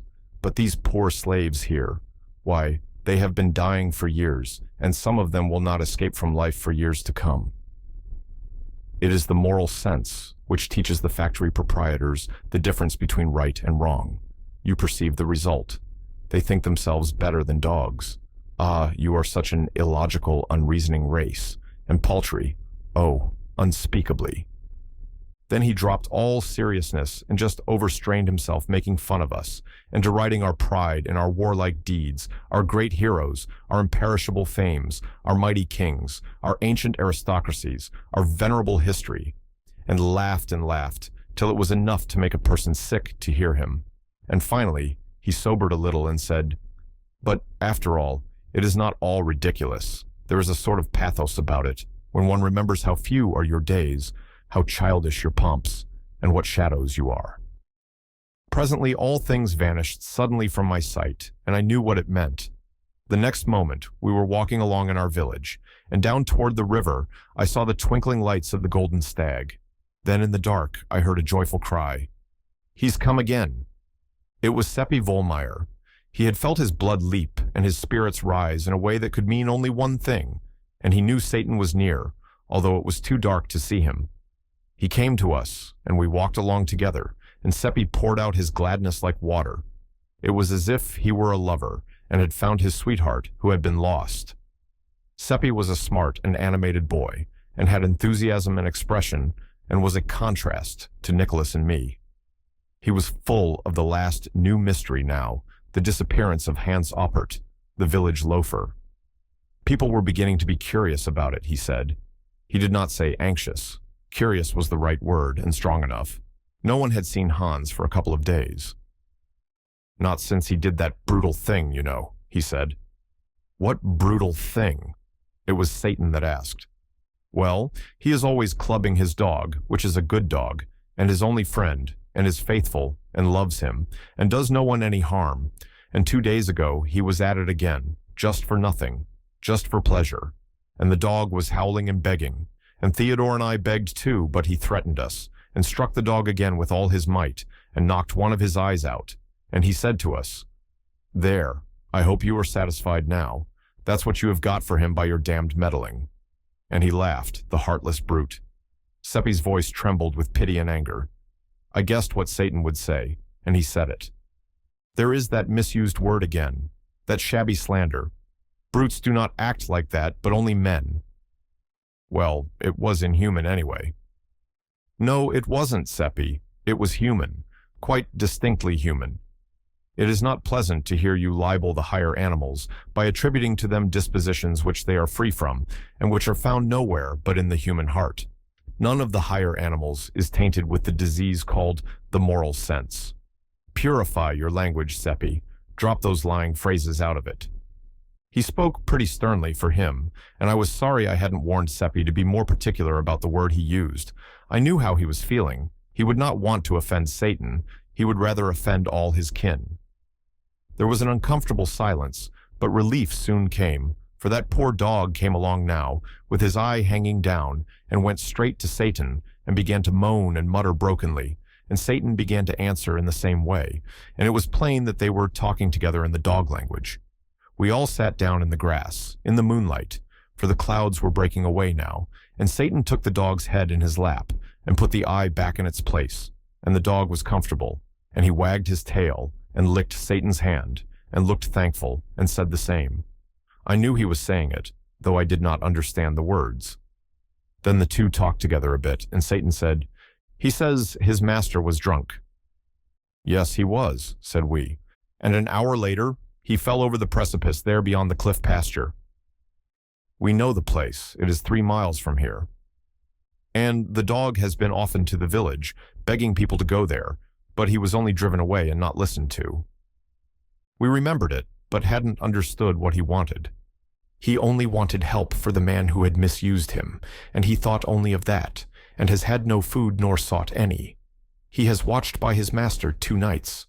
What do you think of your race? Is heaven reserved for it, and this dog ruled out, as your teachers tell you? Can your race add anything to this dog's stock of morals and magnanimities? He spoke to the creature, who jumped up, eager and happy, and apparently ready for orders and impatient to execute them. "Get some men, go with the dog. He will show you that carrion, and take a priest along to arrange about insurance, for death is near." With the last word he vanished, to our sorrow and disappointment. We got the men and Father Adolf, and we saw the man die. Nobody cared but the dog. He mourned and grieved, and licked the dead face, and could not be comforted. We buried him where he was, and without a coffin, for he had no money, and no friend but the dog. If we had been an hour earlier, the priest would have been in time to send that poor creature to heaven. But now he was gone down into the awful fires, to burn forever. It seemed such a pity that in a world where so many people have difficulty to put in their time, 1 little hour could not have been spared for this poor creature who needed it so much, and to whom it would have made the difference between eternal joy and eternal pain. It gave an appalling idea of the value of an hour, and I thought I could never waste one again without remorse and terror. Seppi was depressed and grieved, and said it must be so much better to be a dog and not run such awful risks. We took this one home with us and kept him for our own. Seppi had a very good thought as we were walking along, and it cheered us up and made us feel much better. He said the dog had forgiven the man that had wronged him so, and maybe God would accept that absolution. There was a very dull week now, for Satan did not come, nothing much was going on, and we boys could not venture to go and see Margit, because the nights were moonlit and our parents might find us out if we tried. But we came across Ursula a couple of times, taking a walk in the meadows beyond the river to air the cat, and we learned from her that things were going well. She had natty new clothes on and bore a prosperous look. The 4 groschen a day were arriving without a break, but were not being spent for food and wine and such things. The cat attended to all that. Margit was enduring her forsakenness and isolation fairly well, all things considered, and was cheerful by help of Wilhelm Meidling. She spent an hour or 2 every night in the jail with her uncle, and had fattened him up with the cat's contributions. But she was curious to know more about Philip Traum, and hoped I would bring him again. Ursula was curious about him herself, and asked a good many questions about his uncle. It made the boys laugh, for I had told them the nonsense Satan had been stuffing her with. She got no satisfaction out of us, our tongues being tied. Ursula gave us a small item of information. Money being plenty now, she had taken on a servant to help about the house and run errands. She tried to tell it in a commonplace, matter-of-course way, but she was so set up by it and so vain of it that her pride in it leaked out pretty plainly. It was beautiful to see her veiled delight in this grandeur. Poor old thing. But when we heard the name of the servant, we wondered if she had been altogether wise, for although we were young and often thoughtless, we had fairly good perception on some matters. This boy was Gottfried Narr, a dull, good creature, with no harm in him and nothing against him personally. Still, he was under a cloud, and properly so, for it had not been 6 months since a social blight had mildewed the family. His grandmother had been burned as a witch. When that kind of a malady is in the blood, it does not always come out with just one burning. Just now was not a good time for Ursula and Margit to be having dealings with a member of such a family, for the witch terror had risen higher during the past year than it had ever reached in the memory of the oldest villagers. The mere mention of a witch was almost enough to frighten us out of our wits. This was natural enough, because of late years there were more kinds of witches than there used to be. In old times, it had been only old women, but of late years they were of all ages, even children of 8 and 9. It was getting so that anybody might turn out to be a familiar of the devil. Age and sex hadn't anything to do with it. In our little region, we had tried to extirpate the witches, but the more of them we burned, the more of the breed rose up in their places. Once, in a school for girls only 10 miles away, the teachers found that the back of one of the girls was all red and inflamed, and they were greatly frightened, believing it to be the devil's marks. The girl was scared, and begged them not to denounce her, and said it was only fleas, but of course it would not do to let the matter rest there. All the girls were examined, and 11 out of the 50 were badly marked, the rest less so. A commission was appointed, but the 11 only cried for their mothers and would not confess. Then they were shut up, each by herself, in the dark, and put on black bread and water for 10 days and nights. And by that time, they were haggard and wild, and their eyes were dry, and they did not cry any more, but only sat and mumbled and would not take the food. Then one of them confessed, and said they had often ridden through the air on broomsticks to the witches' Sabbath, and in a bleak place, high up in the mountains, had danced and drunk and caroused with several hundred other witches, and the evil one. And all had conducted themselves in a scandalous way, and had reviled the priests and blasphemed God. That is what she said, not in narrative form, for she was not able to remember any of the details without having them called to her mind, one after the other. But the commission did that, for they knew just what questions to ask, they being all written down for the use of witch commissioners 2 centuries before. They asked, "Did you do so and so?" And she always said yes, and looked weary and tired, and took no interest in it. And so when the other 10 heard that this one confessed, they confessed too, and answered yes to the questions. Then they were burned at the stake all together, which was just and right, and everybody went from all the countryside to see it. I went too, but when I saw that one of them was a bonny, sweet girl I used to play with, and looked so pitiful there chained to the stake, and her mother crying over her and devouring her with kisses, and clinging around her neck, and saying, oh my God, it was too dreadful, and I went away. It was bitter cold weather when Gottfried's grandmother was burned. It was charged that she had cured bad headaches by kneading the person's head and neck with her fingers, as she said, but really by the devil's help, as everybody knew. They were going to examine her, but she stopped them and confessed straight off that her power was from the devil. So they appointed to burn her next morning, early, in our market square. The officer who was to prepare the fire was there first and prepared it. She was there next, brought by the constables, who left her and went to fetch another witch. Her family did not come with her. They might be reviled, maybe stoned, if the people were excited. I came and gave her an apple. She was squatting at the fire, warming herself and waiting, and her old lips and hands were blue with the cold. A stranger came next. He was a traveler, passing through, and he spoke to her gently, and, seeing nobody but me there to hear, said he was sorry for her, and he asked if what she confessed was true, and she said no. He looked surprised, and still more sorry then, and asked her, "Then why did you confess?" "I am old and very poor," she said, "and I work for my living. There was no way but to confess. If I hadn't, they might have set me free. That would ruin me, for no one would forget that I had been suspected of being a witch, and so I would get no more work, and wherever I went, they would set the dogs on me. In a little while, I would starve. The fire is best. It is soon over. You have been good to me, you too, and I thank you." She snuggled closer to the fire and put out her hands to warm them, the snowflakes descending soft and still on her old gray head and making it white and whiter. The crowd was gathering now, and an egg came flying and struck her in the eye and broke and ran down her face. There was a laugh at that. I told Satan all about the 11 girls and the old woman once, but it did not affect him. He only said it was the human race, and what the human race did was of no consequence.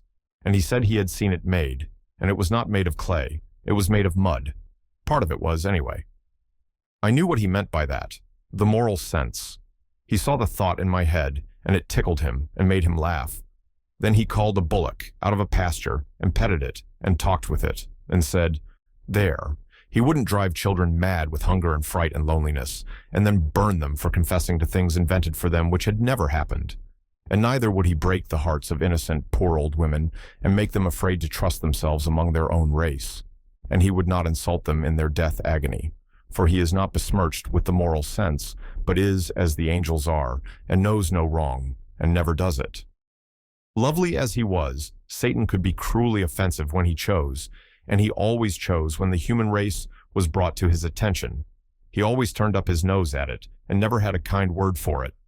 Well, as I was saying, we boys doubted if it was a good time for Ursula to be hiring a member of the Nar family.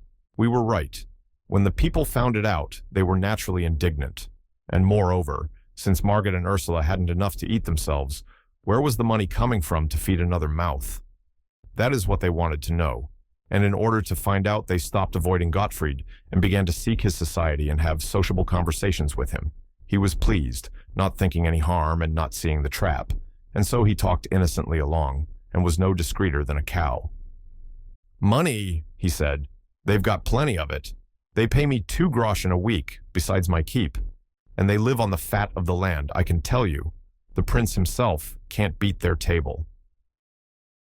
This astonishing statement was conveyed by the astrologer to Father Adolf on a Sunday morning when he was returning from Mass. He was deeply moved and said, "This must be looked into." He said there must be witchcraft at the bottom of it, and told the villagers to resume relations with Margaret and Ursula in a private and unostentatious way, and keep both eyes open. They were told to keep their own counsel and not rouse the suspicions of the household.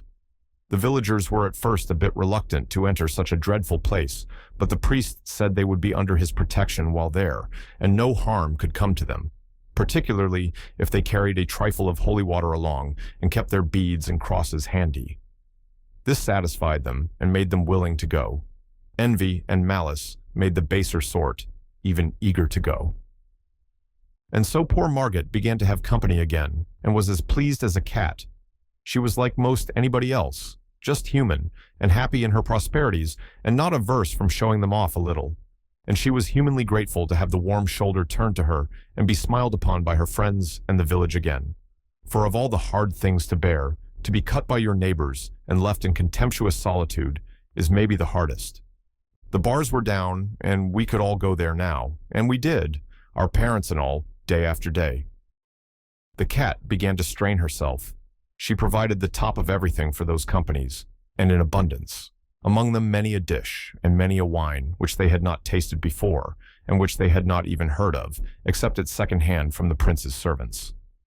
And the tableware was much above ordinary, too. Margaret was troubled at times, and pursued Ursula with questions to an uncomfortable degree, but Ursula stood her ground, and stuck to it that it was Providence, and said no word about the cat. Margaret knew that nothing was impossible to Providence, but she could not help having doubts that this effort was from there, though she was afraid to say so, lest disaster come of it. Witchcraft occurred to her, but she put the thought aside, for this was before Gottfried joined the household, and she knew Ursula was pious and a bitter hater of witches.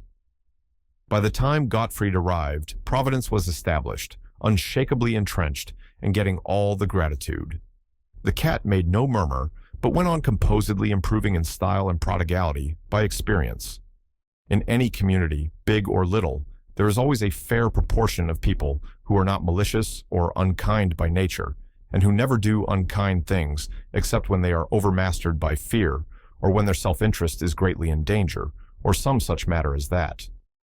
Esseldorf had its proportion of such people, and ordinarily their good and gentle influence was felt, but these were not ordinary times, on account of the witch dread, and so we did not seem to have any gentle and compassionate hearts left to speak of. Every person was frightened at the unaccountable state of things at Margaret's house, not doubting that witchcraft was at the bottom of it, and fright frenzied their reason. Naturally, there were some who pitied Margaret and Ursula for the danger that was gathering about them, but naturally they did not say so. It would not have been safe. So the others had it all their own way, and there was none to advise the ignorant girl and the foolish woman, and warn them to modify their doings. We boys wanted to warn them, but we backed down when it came to the pinch, being afraid. We found that we were not manly enough nor brave enough to do a generous action when there was a chance that it could get us into trouble. Neither of us confessed this poor spirit to the others, but did as other people would have done, dropped the subject and talked about something else. And I knew we all felt mean, eating and drinking Margaret's fine things along with those companies of spies, and petting her and complimenting her with the rest, and seeing with self-reproach how foolishly happy she was, and never saying a word to put her on her guard. And indeed she was happy, and as proud as a princess, and so grateful to have friends again. And all the time these people were watching with all their eyes and reporting all they saw to Father Adolf. But he couldn't make head or tail of the situation. There must be an enchanter somewhere on the premises, but who was it? Margit was not seen to do any jugglery, nor was Ursula, nor yet Gottfried, and still the wines and dainties never ran short, and a guest could not call for a thing and not get it. To produce these effects was usual enough with witches and enchanters. That part of it was not new, but to do it without any incantations, or even any rumblings or earthquakes or lightnings or apparitions, that was new, novel, wholly irregular. There was nothing in the books like this. Enchanted things were always unreal. Gold turned to dirt in an unenchanted atmosphere. Food withered away and vanished. But this test failed in the present case. The spies brought samples. Father Adolf prayed over them, exorcised them, but it did no good. They remained sound and real. They yielded to natural decay only, and took the usual time to do it. Father Adolf was not merely puzzled, he was also exasperated, for these evidences very nearly convinced him, privately, that there was no witchcraft in the matter. It did not wholly convince him, for this could be a new kind of witchcraft. There was a way to find out as to this. If this prodigal abundance of provender was not brought in from the outside, but produced on the premises, there was witchcraft, sure. Chapter 7. Margit announced a party and invited 40 people. The date for it was 7 days away. This was a fine opportunity. Margit's house stood by itself, and it could be easily watched. All the week it was watched night and day. Margit's household went out and in as usual, but they carried nothing in their hands, and neither they nor others brought anything to the house. This was ascertained. Evidently rations for 40 people were not being fetched. If they were furnished any sustenance, it would have to be made on the premises. It was true that Margit went out with a basket every evening, but the spies ascertained that she always brought it back empty. The guests arrived at noon and filled the place. Father Adolf followed. Also, after a little, the astrologer without invitation. The spies had informed him that neither at the back nor the front had any parcels been brought in. He entered and found the eating and drinking going on finely, and everything progressing in a lively and festive way. He glanced around and perceived that many of the cooked delicacies and all of the native and foreign fruits were of a perishable character, and he also recognized that these were fresh and perfect. No apparitions, no incantations, no thunder. That settled it. This was witchcraft. And not only that, but of a new kind, a kind never dreamed of before. It was a prodigious power, an illustrious power. He resolved to discover its secret. The announcement of it would resound throughout the world, penetrate to the remotest lands, paralyze all the nations with amazement, and carry his name with it, and make him renowned forever. It was a wonderful piece of luck, a splendid piece of luck. The glory of it made him dizzy. All the house made room for him. Margit politely seated him. Ursula ordered Gottfried to bring a special table for him. Then she decked it and furnished it, and asked for his orders. "Bring me what you will," he said. The two servants brought supplies from the pantry, together with white wine and red, a bottle of each. The astrologer, who very likely had never seen such delicacies before, poured out a beaker of red wine, drank it off, poured another, then began to eat with a grand appetite. I was not expecting Satan, for it was more than a week since I had seen or heard of him, but now he came in. I knew it by the feel, though people were in the way and I could not see him.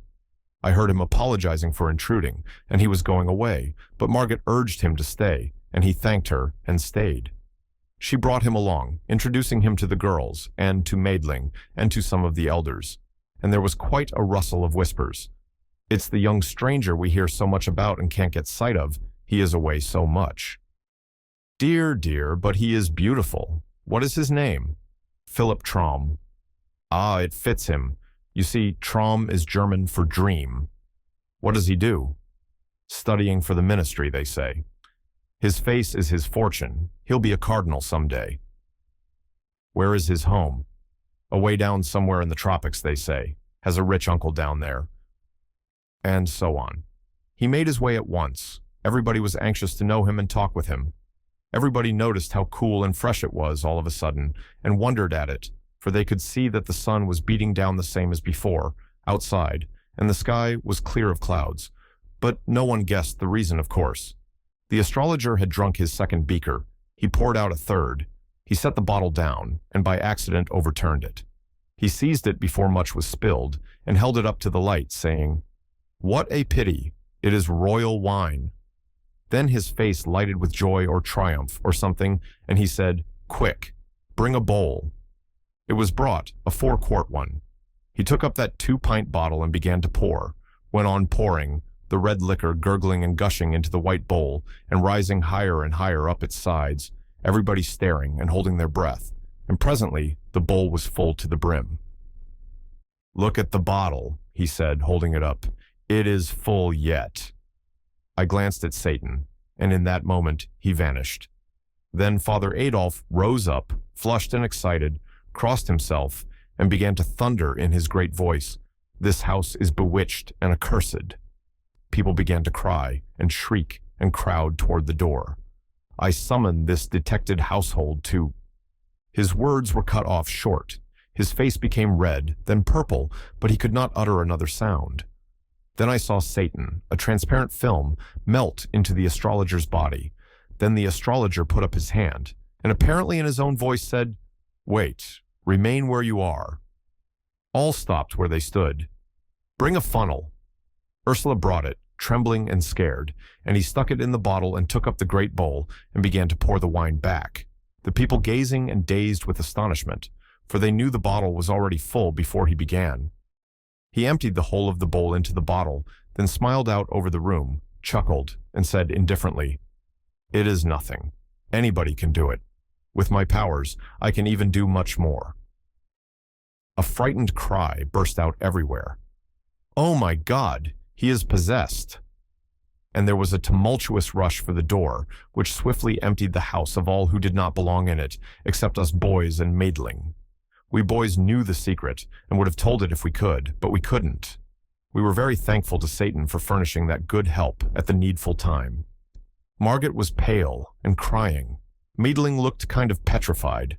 Ursula the same. But Gottfried was the worst. He couldn't stand. He was so weak and scared. For he was of a witch family, you know, and it would be bad for him to be suspected. Agnes came loafing in, looking pious and unaware, and wanted to rub up against Ursula and be petted, but Ursula was afraid of her and shrank away from her, but pretending she was not meaning any incivility, for she knew very well it wouldn't answer to have strained relations with that kind of a cat. But we boys took Agnes and petted her, for Satan would not have befriended her if he had not had a good opinion of her, and that was endorsement enough for us. He seemed to trust anything that hadn't the moral sense. Outside, the guests, panic-stricken, scattered in every direction and fled in a pitiable state of terror, and such a tumult as they made with their running and sobbing and shrieking and shouting that soon all the village came flocking from their houses to see what had happened, and they thronged the street and shouldered and jostled one another in excitement and fright. And then Father Adolf appeared, and they fell apart in 2 walls like the cloven Red Sea. And presently, down this lane, the astrologer came striding and mumbling, and where he passed, the lanes surged back in packed masses and fell silent with awe, and their eyes stared, and their breasts heaved, and several women fainted. And when he was gone, by the crowd swarmed together and followed him at a distance, talking excitedly and asking questions and finding out the facts. And passing them on to others with improvements which soon enlarged the bowl of wine to a barrel and made the one bottle hold it all and yet remain empty to the last. When the astrologer reached the market square, he went straight to a juggler, fantastically dressed, who was keeping 3 brass balls in the air, and took them from him and faced around upon the approaching crowd and said, "This poor clown is ignorant of his art. Come forward and see an expert perform." So saying, he tossed the balls up one after another and set them whirling in a slender, bright oval in the air, and added another, then another, and another, and soon, no one seeing whence he got them, adding, the oval lengthening all the time, his hands moving so swiftly that they were just a web or a blur and not distinguishable as hands, and such as counted said there were now 100 balls in the air. The spinning great oval reached up 20 feet in the air and was a shining and glinting and wonderful sight. Then he folded his arms and told the balls to go on spinning without his help, and they did it. After a couple of minutes, he said, "There, that will do," and the oval broke and came crashing down, and the balls scattered abroad and rolled every whither, and wherever one of them came, the people fell back in dread, and no one would touch it. It made him laugh, and he scoffed at the people and called them cowards and old women. Then he turned and saw the tightrope, and said foolish people were daily wasting their money to see a clumsy and ignorant varlet degrade that beautiful art. Now they should see the work of a master. With that, he made a spring into the air and lit firm on his feet on the rope. Then he hopped the whole length of it back and forth on one foot, with his hands clasped over his eyes, and next he began to throw somersaults, both backward and forward and through 27. The people murmured, for the astrologer was old, and always before had been halting of movement and at times even lame, but he was nimble enough now and went on with his antics in the liveliest manner. Finally, he sprang lightly down and walked away, and passed up the road and around the corner, and disappeared. Then that great, pale, silent, solid crowd drew a deep breath and looked into one another's faces, as if they said, "Was it real? Did you see it? Or was it only I? And was I dreaming?" Then they broke into a low murmur of talking, and fell apart in couples, and moved toward their homes, still talking in that odd way, with faces close together and laying a hand on an arm, and making other such gestures as people make when they have been deeply impressed by something. We boys followed behind our fathers, and listened, catching all we could of what they said, and when they sat down in our house and continued their talk, they still had us for company. They were in a sad mood, for it was certain, they said, that disaster for the village must follow this awful visitation of witches and devils.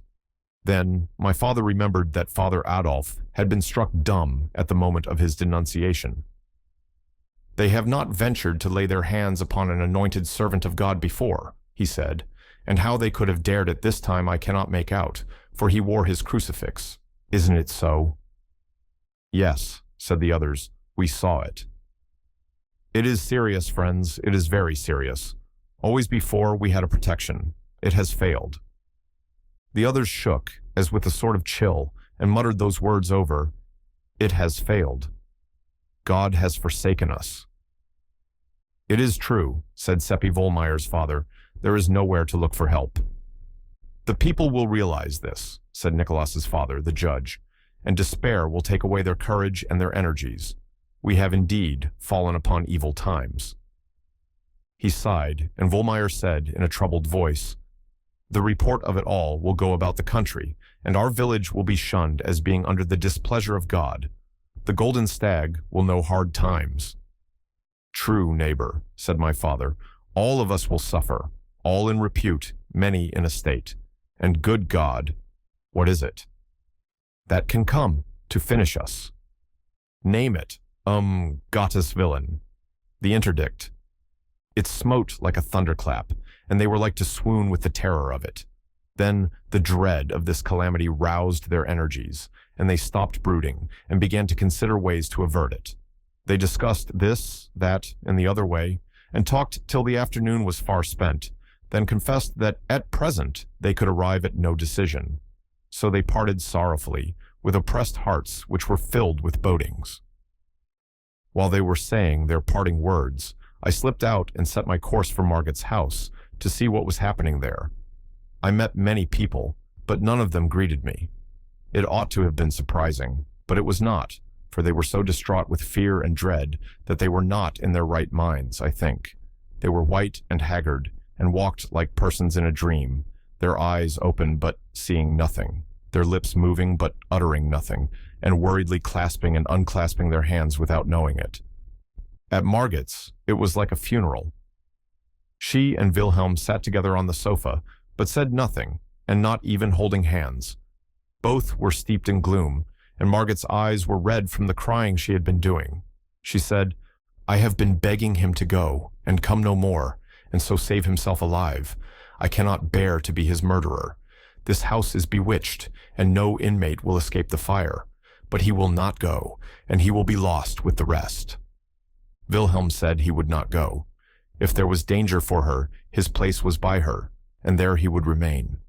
Then she began to cry again, and it was all so mournful that I wished I had stayed away. There was a knock now, and Satan came in, fresh and cheery and beautiful, and brought that whiny atmosphere of his and changed the whole thing. He never said a word about what had been happening, nor about the awful fears which were freezing the blood in the hearts of the community, but began to talk and rattle on about all manner of gay and pleasant things, and next about music, an artful stroke which cleared away the remnant of Margit's depression and brought her spirits and her interests broad awake. She had not heard anyone talk so well and so knowingly on that subject before, and she was so uplifted by it and so charmed that what she was feeling lit up her face and came out in her words, and Wilhelm noticed it and did not look as pleased as he ought to have done. And next, Satan branched off into poetry and recited some and did it well, and Margit was charmed again. And again, Wilhelm was not as pleased as he ought to have been, and this time, Margit noticed it and was remorseful. I fell asleep to pleasant music that night, the patter of rain upon the panes, and the dull growling of distant thunder. Away in the night, Satan came and roused me and said, "Come with me. Where shall we go?" "Anywhere, so it is with you." Then there was a fierce glare of sunlight, and he said, "This is China." That was a grand surprise, and made me sort of drunk with vanity and gladness to think I had come so far, so much farther than anybody else in our village, including Bartel Sperling, who had such a great opinion of his travels. We buzzed around over that empire for more than half an hour, and saw the whole of it. It was wonderful, the spectacles we saw, and some were beautiful, others too horrible to think. For instance, however, I may go into that by and by, and also why Satan chose China for this excursion instead of another place.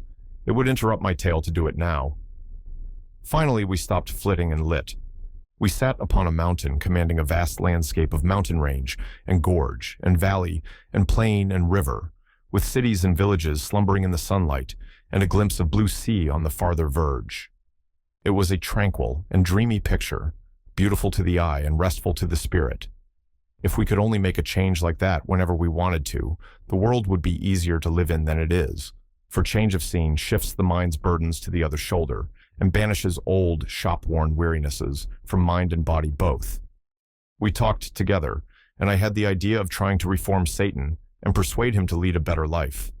I told him about all those things he had been doing and begged him to be more considerate and stop making people unhappy.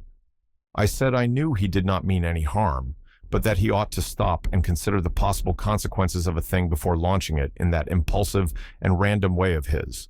Then he would not make so much trouble.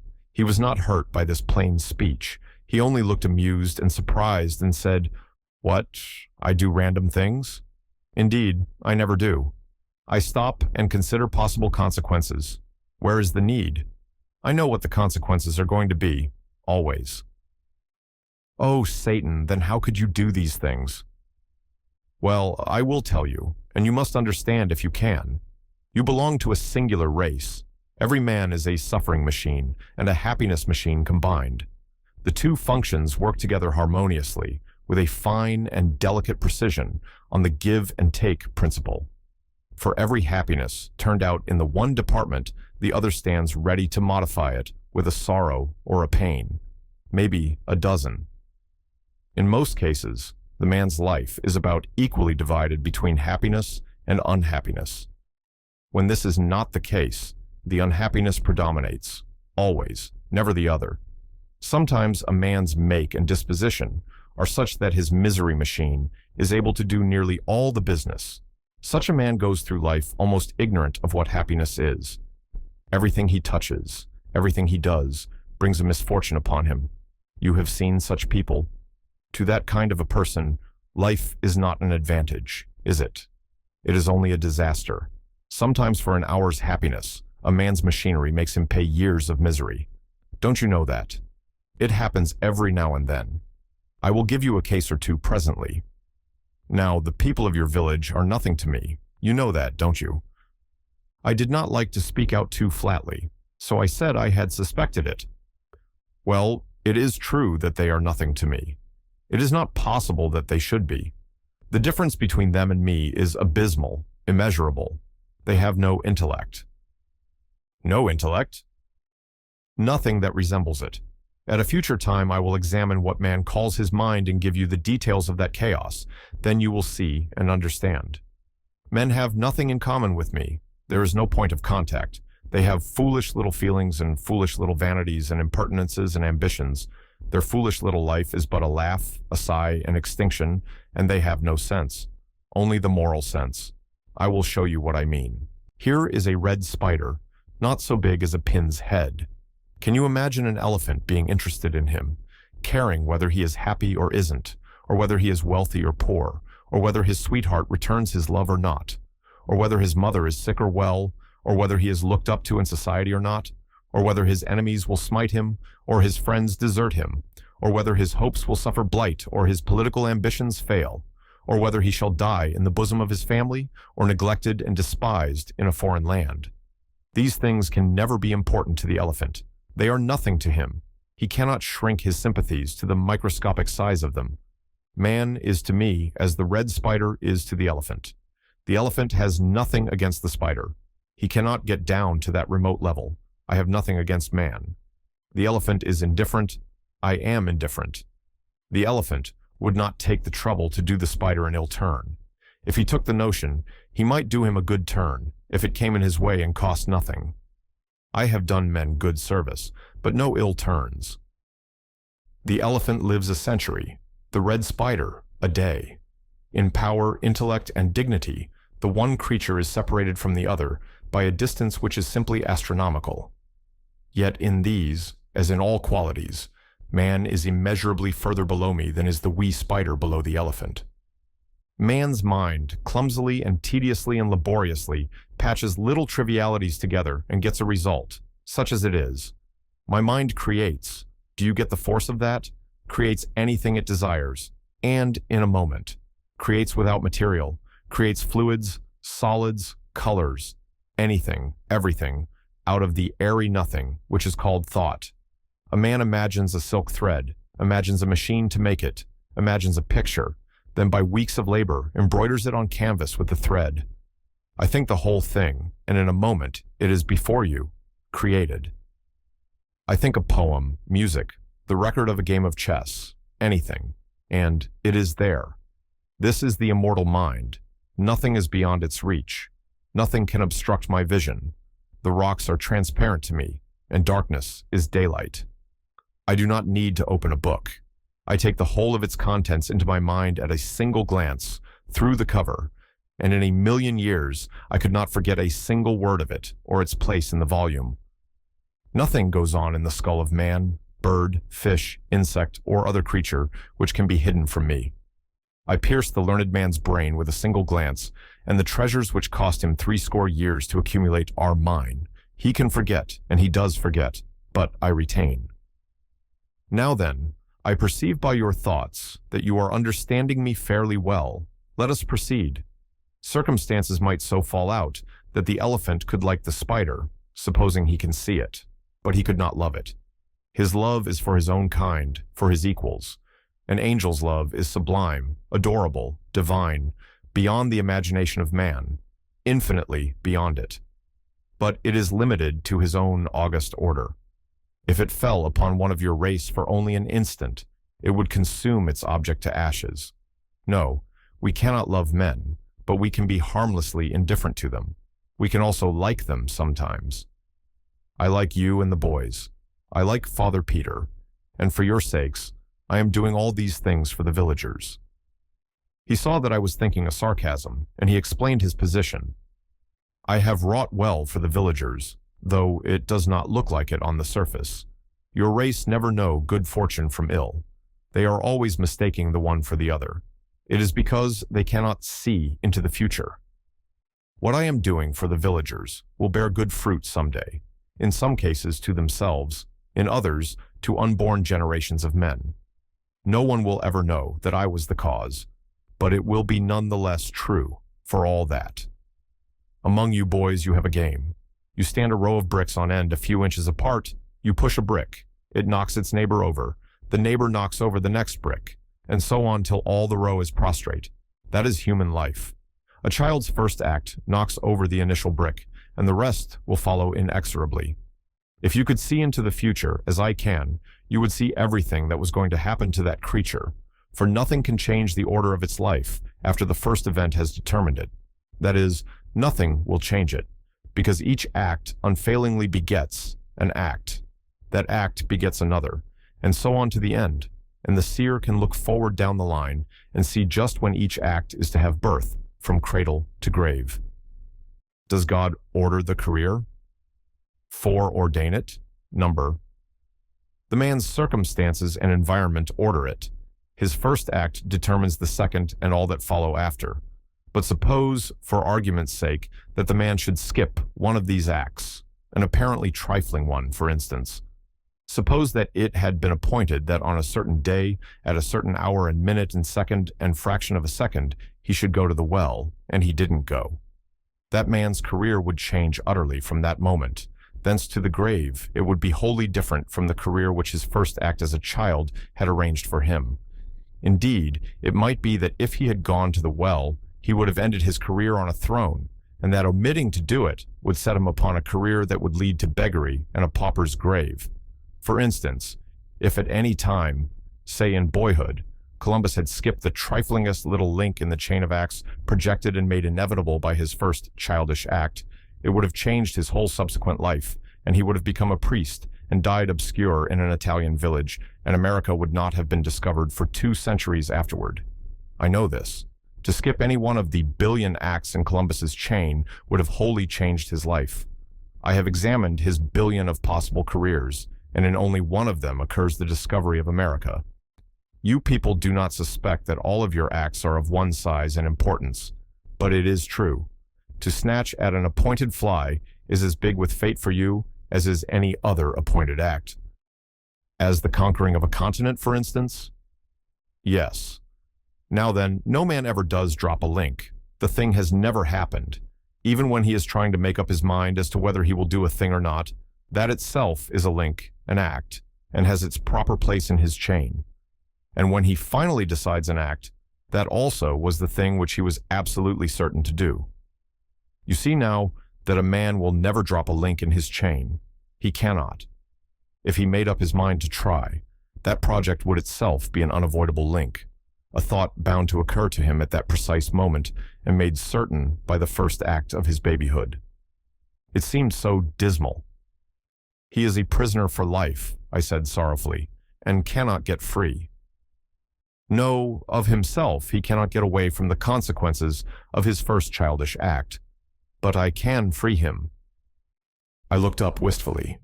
I have changed the careers of a number of your villagers. I tried to thank him, but found it difficult and let it drop. I shall make some other changes. You know that little Lisa Brandt? Oh yes, everybody does. My mother says she is so sweet and so lovely that she is not like any other child. She says she will be the pride of the village when she grows up, and its idol too, just as she is now. I shall change her future. Make it better? I asked. Yes, and I will change the future of Nicholas. I was glad this time and said, I don't need to ask about his case. You will be sure to do generously by him. It is my intention. Straight off, I was building that great future of Nicky's in my imagination, and had already made a renowned general of him and Hofmeister at the court, when I noticed that Satan was waiting for me to get ready to listen again. I was ashamed of having exposed my cheap imaginings to him, and was expecting some sarcasms, but it did not happen. He proceeded with his subject. Nicky's appointed life is 62 years. That's grand, I said. Lisa's 36. But, as I told you, I shall change their lives and those ages. 2 minutes and a quarter from now, Nicholas will wake out of his sleep and find the rain blowing in. It was appointed that he should turn over and go to sleep again.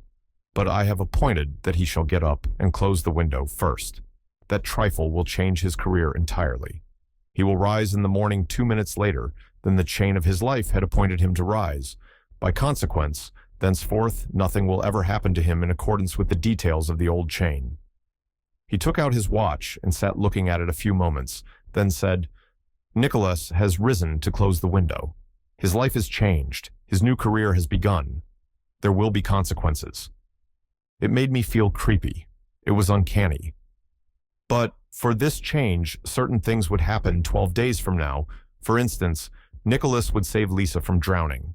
He would arrive on the scene at exactly the right moment, 4 minutes past 10, the long ago appointed instant of time, and the water would be shoal, the achievement easy and certain.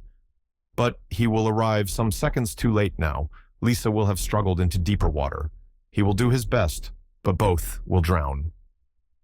Oh, Satan, oh, dear Satan, I cried with the tears rising in my eyes. Save them. Don't let it happen. I can't bear to lose Nicholas. He is my loving playmate and friend, and think of Lisa's poor mother. I clung to him and begged and pleaded, but he was not moved. He made me sit down again and told me I must hear him out. I have changed Nicholas's life, and this has changed Lisa's. If I had not done this, Nicholas would save Lisa. Then he would catch cold from his drenching. One of your race's fantastic and desolating scarlet fevers would follow with pathetic after-effects. For 46 years, he would lie in his bed, a paralytic log, deaf, dumb, blind, and praying night and day for the blessed relief of death. Shall I change his life back? Oh, no. Oh, not for the world. In charity and pity, leave it as it is. It is best so. I could not have changed any other link in his life and done him so good a service. He had 1 billion possible careers, but not one of them was worth living. They were charged full with miseries and disasters. But for my intervention, he would do his brave deed 12 days from now, a deed begun and ended in 6 minutes, and get for all reward those 46 years of sorrow and suffering I told you of. It is one of the cases I was thinking of a while ago when I said that sometimes an act which brings the actor an hour's happiness and self-satisfaction is paid for, or punished, by years of suffering. I wondered what poor little Lisa's early death would save her from. He answered the thought. From 10 years of pain and slow recovery from an accident, and then from 19 years pollution, shame, depravity, crime, ending with death at the hands of the executioner. 12 days hence, she will die. Her mother would save her life if she could. Am I not kinder than her mother? Yes, oh, indeed yes, and wiser. Father Peter's case is coming on presently. He will be acquitted, through unassailable proofs of his innocence. Why, Satan, how can that be? Do you really think it? Indeed, I know it. His good name will be restored, and the rest of his life will be happy. I can believe it. To restore his good name will have that effect. His happiness will not proceed from that cause. I shall change his life that day for his good. He will never know his good name has been restored. In my mind, and modestly, I asked for particulars, but Satan paid no attention to my thought. Next, my mind wandered to the astrologer, and I wondered where he might be. In the moon, said Satan, with a fleeting sound which I believed was a chuckle. I've got him on the cold side of it too. He doesn't know where he is, and is not having a pleasant time. Still, it is good enough for him, a good place for his star studies. I shall need him presently. Then I shall bring him back and possess him again. He has a long and cruel and odious life before him. But I will change that, for I have no feeling against him, and am quite willing to do him a kindness. I think I shall get him burned. He had such strange notions of kindness, but angels are made so, and do not know any better. Their ways are not like our ways, and besides, human beings are nothing to them. They think they are only freaks. It seems to me odd that he should put the astrologer so far away. He could have dumped him in Germany just as well, where he would be handy. Far away, said Satan. To me, no place is far away. Distance does not exist for me. The sun is less than 100 million miles from here, and the light that is falling upon us has taken 8 minutes to come. But I can make that flight, or any other, in a fraction of time so minute that it cannot be measured by a watch. I have but to think the journey, and it is accomplished. I held out my hand and said, "The light lies upon it. Think it into a glass of wine, Satan." He did it. I drank the wine. "Break the glass," he said. I broke it. "There, you see it is real. The villagers thought the brass balls were magic stuff, and as perishable as smoke. They were afraid to touch them. You are a curious lot, your race. But come along, I have business. I will put you to bed." Said and done. Then he was gone, but his voice came back to me through the rain and darkness saying, "Yes, tell Seppi, but no other." It was the answer to my thought. Chapter 8. Sleep would not come. It was not because I was proud of my travels and excited about having been around the big world to China and feeling contemptuous of Bartel Sperling, the traveler, as he called himself, and looked down upon us others because he had been to Vienna once and was the only Esseldorf boy who had made such a journey and seen the world's wonders. At another time that would have kept me awake, but it did not affect me now. No, my mind was filled with Nicholas. My thoughts ran upon him only, and the good days we had seen together at romps and frolics in the woods and the fields, and the river in the long summer days, and skating and sliding in the winter when our parents thought we were in school. And now he was going out of this young life, and the summers and winters would come and go, and we others would rove and play as before, but his place would be vacant. We should see him no more. Tomorrow he would not suspect, but would be as he had always been, and it would shock me to hear him laugh and see him do lightsome and frivolous things. For to me, he would be a corpse with waxen hands and dull eyes, and I should see the shroud around his face. And next day he would not suspect, nor the next, and all the time his handful of days would be wasting swiftly away, and that awful thing coming nearer and nearer, his fate closing steadily around him, and no one knowing it but Seppi and me. 12 days, only 12 days. It was awful to think of. I noticed that, in my thoughts, I was not calling him by his familiar names, Nick and Nicky, but was speaking of him by his full name, and reverently, as one speaks of the dead.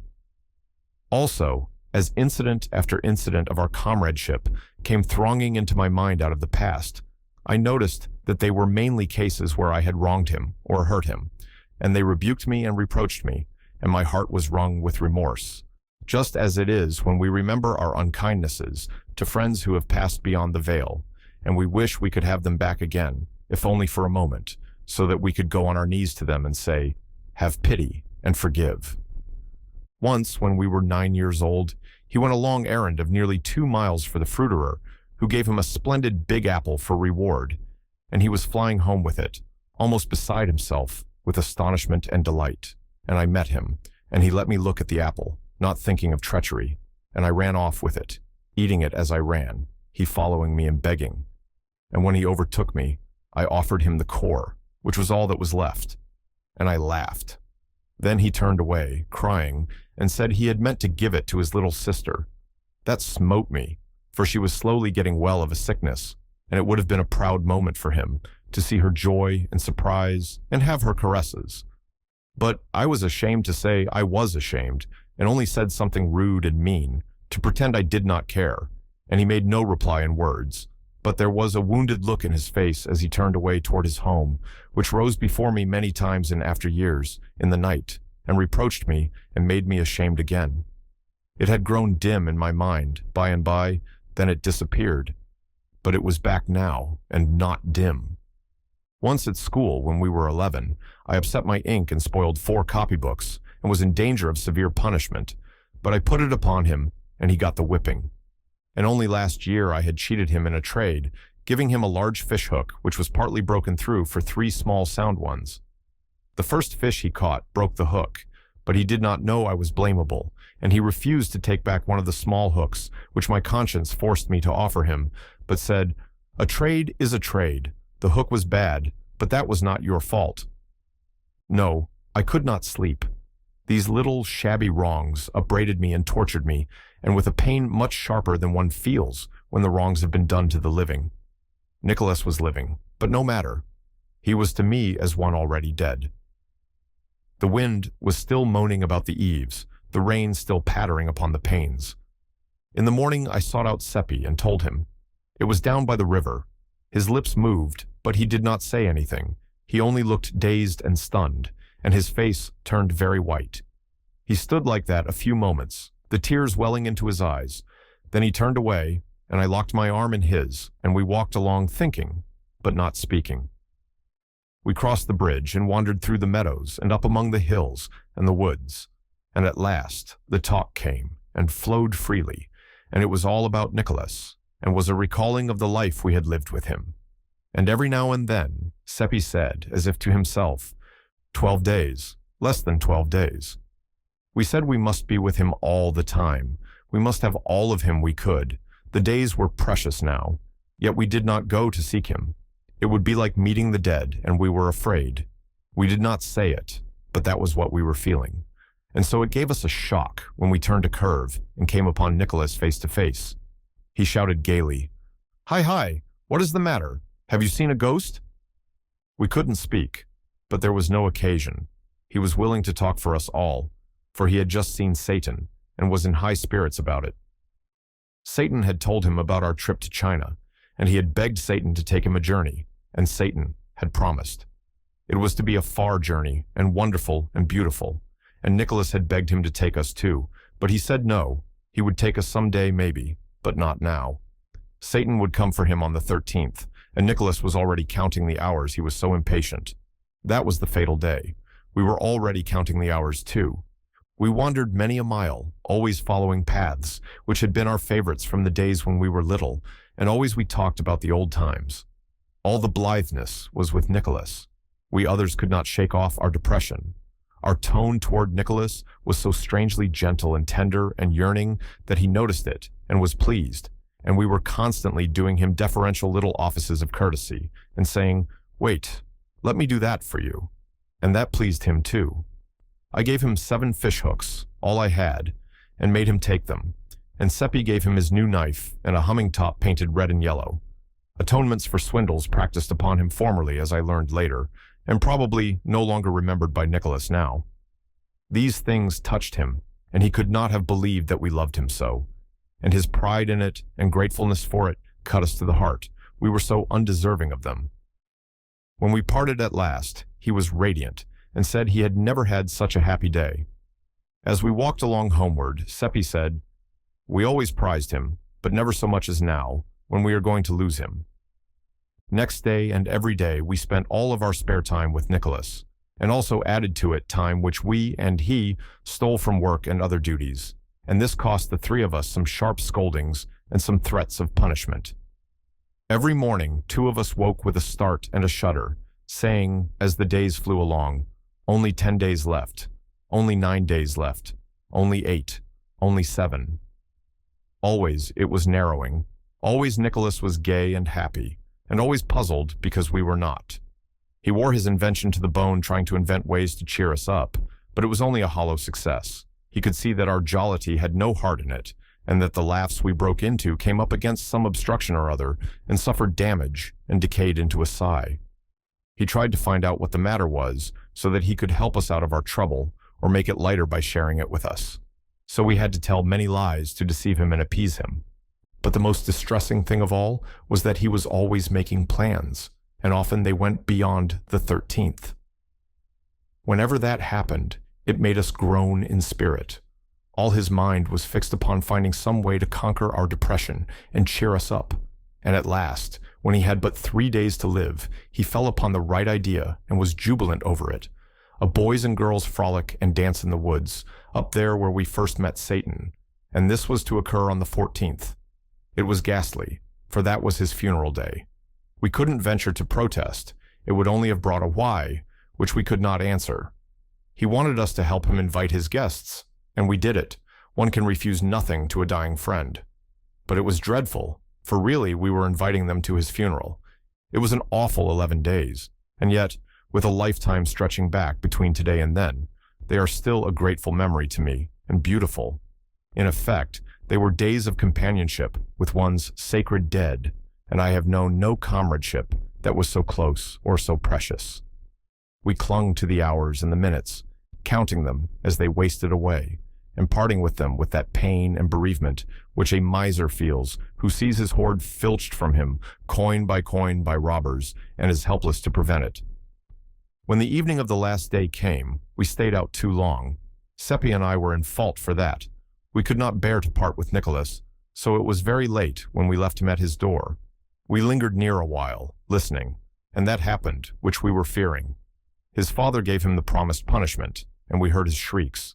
But we listened only a moment, then hurried away, remorseful for this thing which we had caused, and sorry for the father too, our thought being, if he only knew, if he only knew. In the morning, Nicholas did not meet us at the appointed place, so we went to his home to see what the matter was.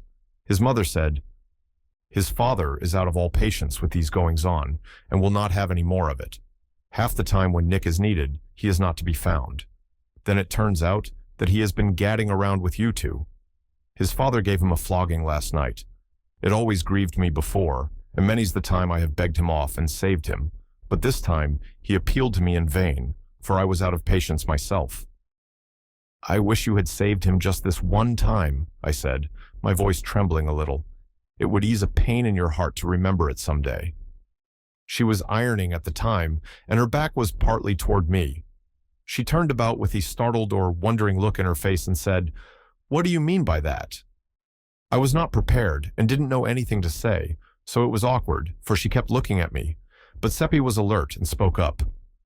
"Why, of course, it would be pleasant to remember, for the very reason we were out so late was that Nicholas got to telling how good you are to him, and how he never got whipped when you were by to save him, and he was so full of it, and we were so full of the interest of it, that none of us noticed how late it was getting." "Did he say that? Did he?" And she put her apron to her eyes. "You can ask Theodor. He will tell you the same." "It is a dear, good lad, my Nick," she said. "I am sorry I let him get whipped. I will never do it again. To think, all the time I was sitting here last night, fretting and angry at him, he was loving me and praising me. Dear, dear, if we could only know. Then we shouldn't ever go wrong, but we are only poor dumb beasts groping around and making mistakes. I shan't ever think of last night without a pang." She was like all the rest. It seemed as if nobody could open a mouth in these wretched days without saying something that made us shiver. They were groping around, and did not know what true, sorrowfully true things they were saying by accident. Seppi asked if Nicholas might go out with us. "I am sorry," she answered, "but he can't. To punish him further, his father doesn't allow him to go out of the house today." We had a great hope. I saw it in Seppi's eyes. We thought, if he cannot leave the house, he cannot be drowned.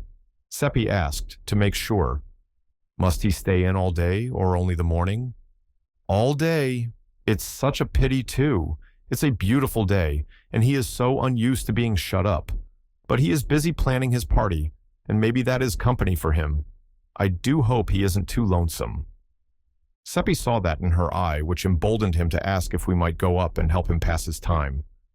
"And welcome," she said right heartily. "Now I call that real friendship, when you might be abroad in the fields and the woods, having a happy time. You are good boys, I'll allow that, though you don't always find satisfactory ways of improving it. Take these cakes for yourselves, and give him this one from his mother." The first thing we noticed when we entered Nicholas's room was the time, 9:45. Could that be correct? Only such a few minutes to live. I felt a contraction at my heart. Nicholas jumped up and gave us a glad welcome. He was in good spirits over his plannings for his party and had not been lonesome. "Sit down," he said, "and look at what I've been doing.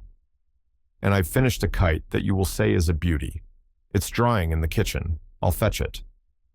He had been spending his penny savings in fanciful trifles of various kinds to go as prizes in the games, and they were marshaled with fine and showy effect upon the table. He said, "Examine them at your leisure while I get Mother to touch up the kite with her iron if it isn't dry enough yet." Then he tripped out and went clattering downstairs, whistling. We did not look at the things. We couldn't take any interest in anything but the clock. We sat staring at it in silence, listening to the ticking, and every time the minute hand jumped, we nodded recognition, 1 minute fewer to cover in the race for life or for death. Finally, Seppi drew a deep breath and said, 2 minutes to 10, 7 minutes more and he will pass the death point. Theodor, he is going to be saved. He's going to... Hush, I'm on needles. Watch the clock and keep still. 5 minutes more. We were panting with the strain and the excitement. Another 3 minutes, and there was a footstep on the stair. Saved! And we jumped up and faced the door. The old mother entered, bringing the kite. Isn't it a beauty? She said. And dear me, how he has slaved over it. Ever since daylight, I think, and only finished it a while before you came. She stood it against the wall and stepped back to take a view of it. He drew the pictures his own self, and I think they are very good. The church isn't so very good, I'll have to admit, but look at the bridge. Anyone can recognize the bridge in a minute. He asked me to bring it up. Dear me, it's 7 minutes past 10, and but where is he? Oh, he'll be here soon. He's gone out a minute. Gone out? Yes. Just as he came downstairs, little Lisa's mother came in and said the child had wandered off somewhere, and as she was a little uneasy, I told Nicholas to never mind about his father's orders. Go and look her up. Why, how white you two do look. I do believe you are sick. Sit down, I'll fetch something. That cake has disagreed with you. It is a little heavy, but I thought... She disappeared without finishing her sentence, and we hurried at once to the back window and looked toward the river. There was a great crowd at the other end of the bridge, and people were flying toward that point from every direction. Oh, it is all over. Poor Nicholas. Why did she let him get out of the house? Come away, said Seppi, half sobbing. Come quick. We can't bear to meet her. In 5 minutes, she will know. But we were not to escape. She came upon us at the foot of the stairs, with her cordials in her hands, and made us come in and sit down and take the medicine. Then she watched the effect, and it did not satisfy her, so she made us wait longer, and kept upbraiding herself for giving us the unwholesome cake. Presently the thing happened, which we were dreading. There was a sound of tramping and scraping outside, and a crowd came solemnly in, with heads uncovered, and laid the 2 drowned bodies on the bed. Oh my God! That poor mother cried out, and fell on her knees, and put her arms about her dead boy, and began to cover the wet face with kisses. Oh, it was I that sent him, and I have been his death. If I had obeyed, and kept him in the house, this would not have happened, and I am rightly punished. I was cruel to him last night, and him begging me, his own mother, to be his friend. And so she went on, and all the women cried, and pitied her, and tried to comfort her, but she could not forgive herself, and could not be comforted, and kept on saying, if she had not sent him out, he would be alive and well now, and she was the cause of his death. It shows how foolish people are when they blame themselves for anything they have done. Satan knows, and he said nothing happens, that your first act hasn't arranged to happen and made inevitable. And so, of your own motion, you can't ever alter the scheme or do a thing that will break a link. Next we heard screams, and Frau Brandt came wildly plowing and plunging through the crowd, with her dress in disorder and hair flying loose, and flung herself upon her dead child, with moans and kisses, and pleadings and endearments. And by, she rose up almost exhausted with her outpourings of passionate emotion, and clenched her fist and lifted it toward the sky, and her tear-drenched face grew hard and resentful, and she said, For nearly 2 weeks I have had dreams and presentiments and warnings that death was going to strike what was most precious to me. And day and night and night and day I have groveled in the dirt before him, praying him to have pity on my innocent child and save it from harm. And here is his answer. Why, he had saved it from harm, but she did not know. She wiped the tears from her eyes and cheeks and stood a while gazing down at the child and caressing its face and its hair with her hands. Then she spoke again in that bitter tone, But in his hard heart is no compassion. I will never pray again. She gathered her dead child to her bosom and strode away, the crowd falling back to let her pass, and smitten dumb by the awful words they had heard. Ah, that poor woman! It is as Satan said, we do not know good fortune from bad, and are always mistaking the one for the other. Many a time since, I have heard people pray to God to spare the life of sick persons, but I have never done it. Both funerals took place at the same time in our little church next day. Everybody was there, including the party guests. Satan was there too, which was proper, for it was on account of his efforts that the funerals had happened. Nicholas had departed this life without absolution, and a collection was taken up for masses to get him out of purgatory. Only 2/3 of the required money was gathered, and the parents were going to try to borrow the rest. But Satan furnished it. He told us privately that there was no purgatory, but he had contributed in order that Nicholas's parents and their friends might be saved from worry and distress. We thought it very good of him, but he said money did not cost him anything.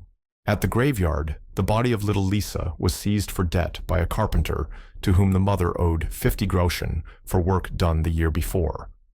She had never been able to pay this and was not able now. The carpenter took the corpse home and kept it 4 days in his cellar, the mother weeping and imploring about his house all the time. Then he buried it in his brother's cattle yard without religious ceremonies. It drove the mother wild with grief and shame, and she forsook her work and went daily about the town, cursing the carpenter and blaspheming the laws of the emperor and the church, and it was pitiful to see. Seppi asked Satan to interfere, but he said the carpenter and the rest were members of the human race and were acting quite neatly for that species of animal. He would interfere if he found a horse acting in such a way, and we must inform him when we came across that kind of horse doing that kind of human thing, so that he could stop it. We believed this was sarcasm, for of course there wasn't any such horse. But after a few days we found that we could not abide that poor woman's distress, so we begged Satan to examine her several possible careers and see if he could not change her, to her profit, to a new one. He said the longest of her careers as they now stood gave her 42 years to live, and her shortest one 29, and that both were charged with grief and hunger and cold and pain. The only improvement he could make would be to enable her to skip a certain 3 minutes from now, and he asked us if he should do it. This was such a short time to decide, in that we went to pieces with nervous excitement, and before we could pull ourselves together and ask for particulars, he said the time would be up in a few more seconds, so then we gasped out, "Do it!" "It is done," he said. "She was going around a corner. I have turned her back. It has changed her career." "Then what will happen, Satan?" "It is happening now. She is having words with Fischer, the weaver. In his anger, Fischer will straightway do what he would not have done but for this accident. He was present when she stood over her child's body and uttered those blasphemies." "What will he do?" "He is doing it now, betraying her. In 3 days, she will go to the stake." We could not speak. We were frozen with horror, for if we had not meddled with her career, she would have been spared this awful fate. Satan noticed these thoughts and said, "What you are thinking is strictly human-like, that is to say, foolish. The woman is advantaged. Die when she might, she would go to heaven. By this prompt death, she gets 29 years more of heaven than she is entitled to, and escapes 29 years of misery here." A moment before, we were bitterly making up our minds that we would ask no more favors of Satan for friends of ours, for he did not seem to know any way to do a person a kindness but by killing him. But the whole aspect of the case was changed now, and we were glad of what we had done and full of happiness in the thought of it. After a little, I began to feel troubled about Fischer and asked timidly, "Does this episode change Fischer's life scheme, Satan?" "Change it? Why, certainly, and radically. If he had not met Frau Brandt a while ago, he would die next year, 34 years of age. Now he will live to be 90, and have a pretty prosperous and comfortable life of it, as human lives go." We felt a great joy and pride in what we had done for Fischer, and were expecting Satan to sympathize with this feeling, but he showed no sign, and this made us uneasy. We waited for him to speak, but he didn't.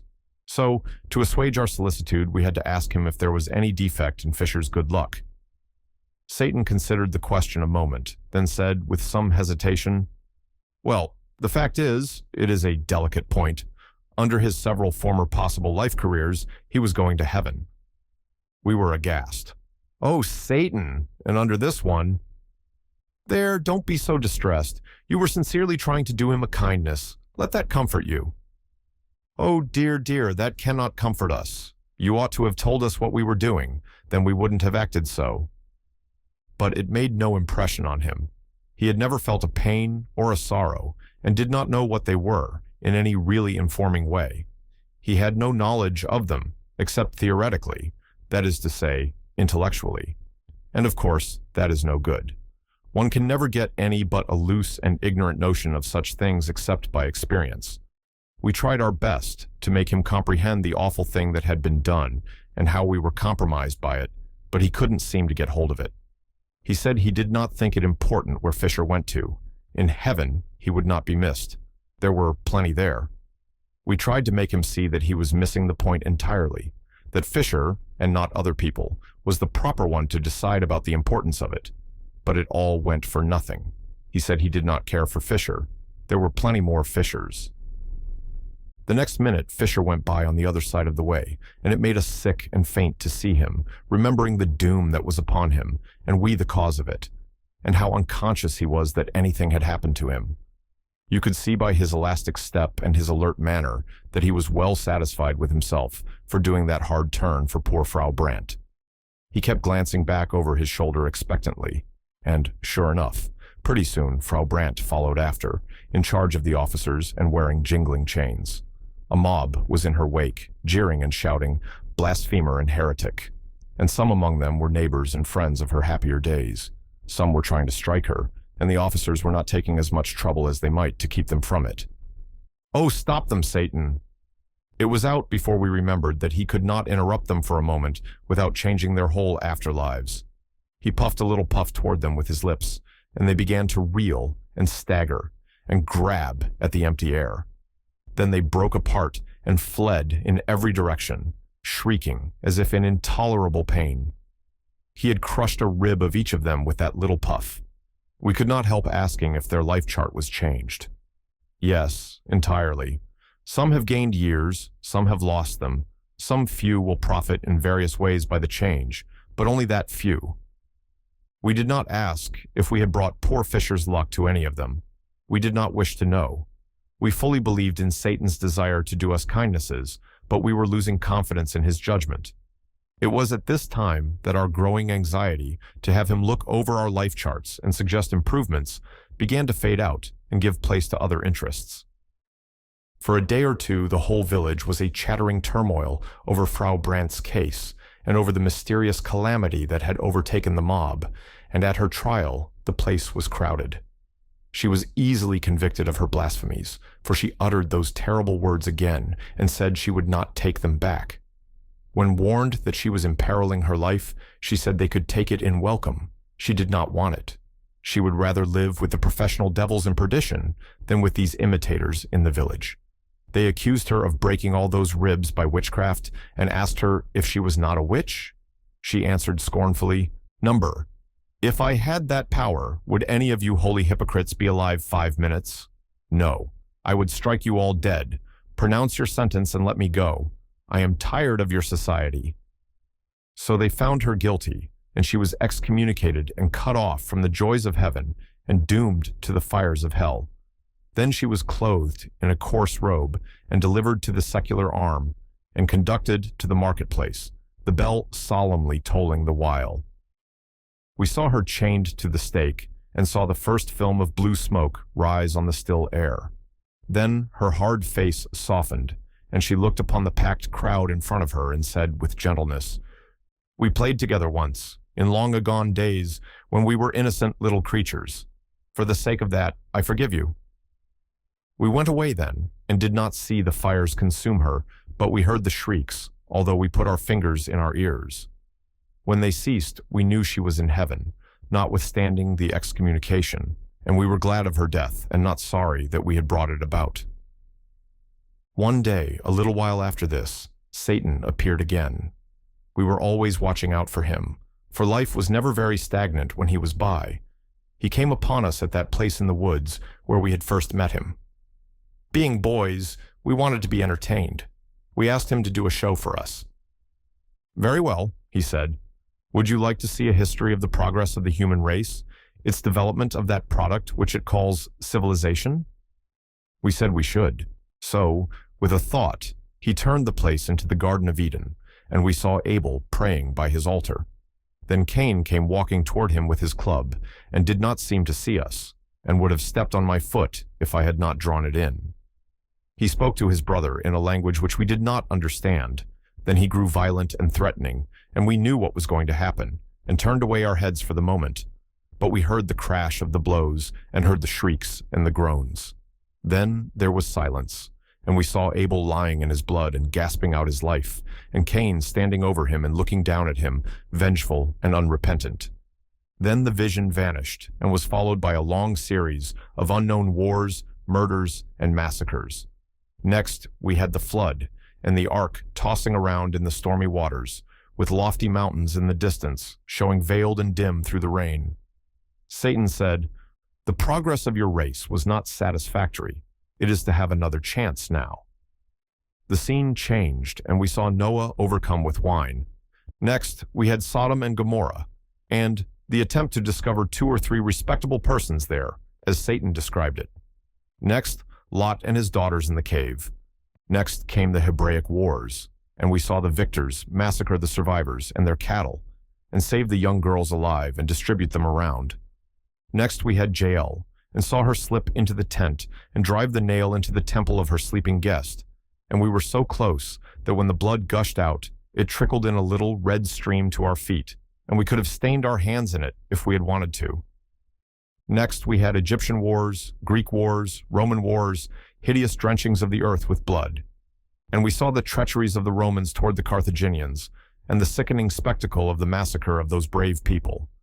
Also we saw Caesar invade Britain. Not that those barbarians had done him any harm, but because he wanted their land, and desired to confer the blessings of civilization upon their widows and orphans, as Satan explained. Next, Christianity was born. Then ages of Europe passed in review before us, and we saw Christianity and civilization march hand in hand through those ages, leaving famine and death and desolation in their wake, and other signs of the progress of the human race, as Satan observed. And always we had wars, and more wars, and still other wars, all over Europe, all over the world. Sometimes in the private interest of royal families, Satan said. Sometimes to crush a weak nation, but never a war started by the aggressor for any clean purpose. There is no such war in the history of the race. Now, said Satan, you have seen your progress down to the present, and you must confess that it is wonderful in its way. We must now exhibit the future. He showed us slaughters more terrible in their destruction of life, more devastating in their engines of war than any we had seen. You perceive, he said, that you have made continual progress. Cain did his murder with a club. The Hebrews did their murders with javelins and swords. The Greeks and Romans added protective armor and the fine arts of military organization and generalship. The Christian has added guns and gunpowder. A few centuries from now, he will have so greatly improved the deadly effectiveness of his weapons of slaughter that all men will confess that without Christian civilization, war must have remained a poor and trifling thing to the end of time. Then he began to laugh in the most unfeeling way and make fun of the human race, although he knew that what he had been saying shamed us and wounded us. No one but an angel could have acted so, but suffering is nothing to them. They do not know what it is, except by hearsay. More than once, Seppi and I had tried in a humble and diffident way to convert him, and as he had remained silent, we had taken his silence as a sort of encouragement. Necessarily then, this talk of his was a disappointment to us, for it showed that we had made no deep impression upon him. The thought made us sad, and we knew then how the missionary must feel when he has been cherishing a glad hope and has seen it blighted. We kept our grief to ourselves, knowing that this was not the time to continue our work. Satan laughed his unkind laugh to a finish. Then he said, "It is a remarkable progress. In 5,000 or 6,000 years, 5 or 6 high civilizations have risen, flourished, commanded the wonder of the world, then faded out and disappeared. And not one of them, except the latest, ever invented any sweeping and adequate way to kill people. They all did their best, to kill being the chiefest ambition of the human race and the earliest incident in its history. But only the Christian civilization has scored a triumph to be proud of. 2 or 3 centuries from now, it will be recognized that all the competent killers are Christians. Then the pagan world will go to school to the Christian, not to acquire his religion, but his guns. The Turk and the Chinaman will buy those to kill missionaries and converts with. By this time, his theater was at work again, and before our eyes, nation after nation drifted by, during 2 or 3 centuries, a mighty procession, an endless procession, raging, struggling, wallowing through seas of blood, smothered in battle smoke through which the flags glinted and the red jets from the cannon darted. And always we heard the thunder of the guns and the cries of the dying.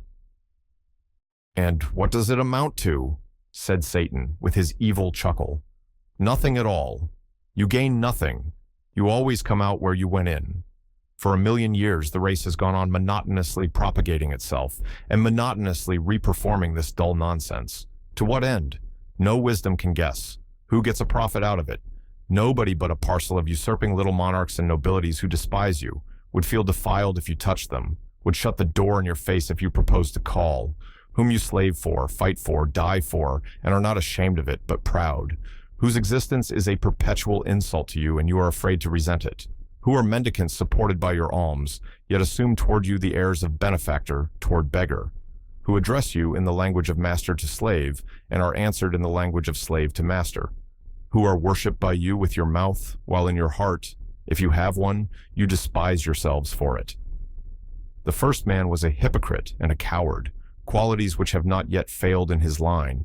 It is the foundation upon which all civilizations have been built. Drink to their perpetuation. Drink to their augmentation. Drink to... Then he saw by our faces how much we were hurt, and he cut his sentence short and stopped chuckling, and his manner changed. He said gently, "No, we will drink one another's health and let civilization go. The wine which has flown to our hands out of space by desire is earthly, and good enough for that other toast, but throw away the glasses. We will drink this one in wine which has not visited this world before." We obeyed, and reached up and received the new cups as they descended. They were shapely and beautiful goblets, but they were not made of any material that we were acquainted with. They seemed to be in motion, they seemed to be alive, and certainly the colors in them were in motion. They were very brilliant and sparkling, and of every tint, and they were never still, but flowed to and fro in rich tides, which met and broke and flashed out dainty explosions of enchanting color. I think it was most like opals washing about in waves and flashing out their splendid fires, but there is nothing to compare the wine with. We drank it, and felt a strange and witching ecstasy, as of heaven, go stealing through us, and Seppi's eyes filled, and he said worshipingly, "We shall be there someday," and then... He glanced furtively at Satan, and I think he hoped Satan would say, "Yes, you will be there someday." But Satan seemed to be thinking about something else, and said nothing. This made me feel ghastly, for I knew he had heard. Nothing, spoken or unspoken, ever escaped him. Poor Seppi looked distressed, and did not finish his remark. The goblets rose and clove their way into the sky, a triplet of radiant sundogs, and disappeared. Why didn't they stay? It seemed a bad sign and depressed me. Should I ever see mine again? Would Seppi ever see his? Chapter 9. It was wonderful, the mastery Satan had over time and distance. For him they did not exist. He called them human inventions, and said they were artificialities. We often went to the most distant parts of the globe with him, and stayed weeks and months, and yet were gone only a fraction of a second, as a rule. You could prove it by the clock. One day, when our people were in such awful distress, because the witch commission were afraid to proceed against the astrologer and Father Peter's household, or against any indeed, but the poor and the friendless, they lost patience, and took to witch hunting on their own score, and began to chase a born lady, who was known to have the habit of curing people by devilish arts, such as bathing them, washing them, and nourishing them instead of bleeding them, and purging them through the ministrations of a barber surgeon in the proper way. She came flying down, with the howling and cursing mob after her, and tried to take refuge in houses, but the doors were shut in her face. They chased her more than half an hour, we following to see it, and at last she was exhausted and fell, and they caught her. They dragged her to a tree and threw a rope over the limb, and began to make a noose in it, some holding her meantime, and she crying and begging, and her young daughter looking on and weeping, but afraid to say or do anything. They hanged the lady, and I threw a stone at her, although in my heart I was sorry for her. But all were throwing stones, and each was watching his neighbor, and if I had not done as the others did, it would have been noticed and spoken of. Satan burst out laughing. All that were nearby turned upon him, astonished and not pleased. It was an ill time to laugh, for his free and scoffing ways and his supernatural music had brought him under suspicion all over the town and turned many privately against him. The big blacksmith called attention to him now, raising his voice so that all should hear, and said, "What are you laughing at? Answer. Moreover, please explain to the company why you threw no stone." "Are you sure I did not throw a stone?" "Yes, you needn't try to get out of it. I had my eye on you." "And I noticed you," shouted two others. "Three witnesses," said Satan. "Muller, the blacksmith; Klein, the butcher's man; Pfeiffer, the weaver's journeyman. Three very ordinary liars. Are there any more?" "Never mind whether there are others or not, and never mind about what you consider us. Three's enough to settle your matter for you. You'll prove that you threw a stone, or it shall go hard with you." "That's so," shouted the crowd, and surged up as closely as they could to the center of interest. "And first, you will answer that other question," cried the blacksmith, pleased with himself for being mouthpiece to the public and hero of the occasion. "What are you laughing at?" Satan smiled and answered pleasantly, "To see three cowards stoning a dying lady when they were so near death themselves." You could see the superstitious crowd shrink and catch their breath under the sudden shock. The blacksmith, with a show of bravado, said, "Pooh, what do you know about it?" "I? Everything. By profession, I am a fortune-teller, and I read the hands of you three, and some others, when you lifted them to stone the woman. One of you will die tomorrow week, another of you will die tonight. The third has but 5 minutes to live, and yonder is the clock." It made a sensation. The faces of the crowd blanched and turned mechanically toward the clock. The butcher and the weaver seemed smitten with an illness, but the blacksmith braced up and said with spirit, "It is not long to wait for prediction number 1. If it fails, young master, you will not live a whole minute after. I promise you that." No one said anything. All watched the clock in a deep stillness, which was impressive. When 4.5 minutes were gone, the blacksmith gave a sudden gasp and clapped his hands upon his heart, saying, "Give me breath, give me room," and began to sink down. The crowd surged back, no one offering to support him, and he fell lumbering to the ground and was dead. The people stared at him, then at Satan, then at one another, and their lips moved, but no words came. Then Satan said, "Three saw that I threw no stone. Perhaps there are others. Let them speak."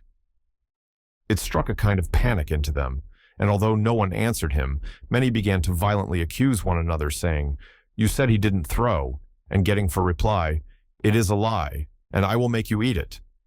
And so, in a moment, they were in a raging and noisy turmoil, and beating and banging one another, and in the midst was the only indifferent one, the dead lady hanging from her rope, her troubles forgotten, her spirit at peace. So we walked away, and I was not at ease, but was saying to myself, "He told them he was laughing at them, but it was a lie. He was laughing at me." That made him laugh again, and he said, "Yes, I was laughing at you, because, in fear of what others might report about you, you stoned the woman when your heart revolted at the act, but I was laughing at the others too." "Why?" "Because their case was yours." "How is that?"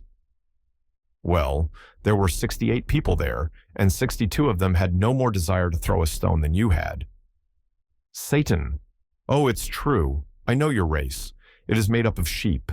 It is governed by minorities, seldom or never by majorities.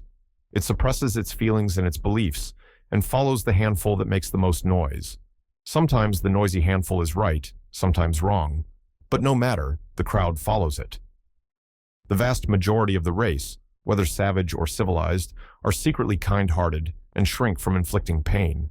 But in the presence of the aggressive and pitiless minority, they don't dare to assert themselves. Think of it. One kind-hearted creature spies upon another, and sees to it that he loyally helps in iniquities which revolt both of them. Speaking as an expert, I know that 99 out of 100 of your race were strongly against the killing of witches when that foolishness was first agitated by a handful of pious lunatics in the long ago. And I know that even today, after ages of transmitted prejudice and silly teaching, only 1 person in 20 puts any real heart into the harrying of a witch. And yet, apparently, everybody hates witches and wants them killed. Someday, a handful will rise up on the other side and make the most noise. Perhaps even a single daring man with a big voice and a determined front will do it. And in a week, all the sheep will wheel and follow him, and witch hunting will come to a sudden end. Monarchies, aristocracies, and religions are all based upon that large defect in your race, the individual's distrust of his neighbor and his desire, for safety's or comfort's sake, to stand well in his neighbor's eye. These institutions will always remain, and always flourish, and always oppress you, affront you, and degrade you, because you will always be and remain slaves of minorities.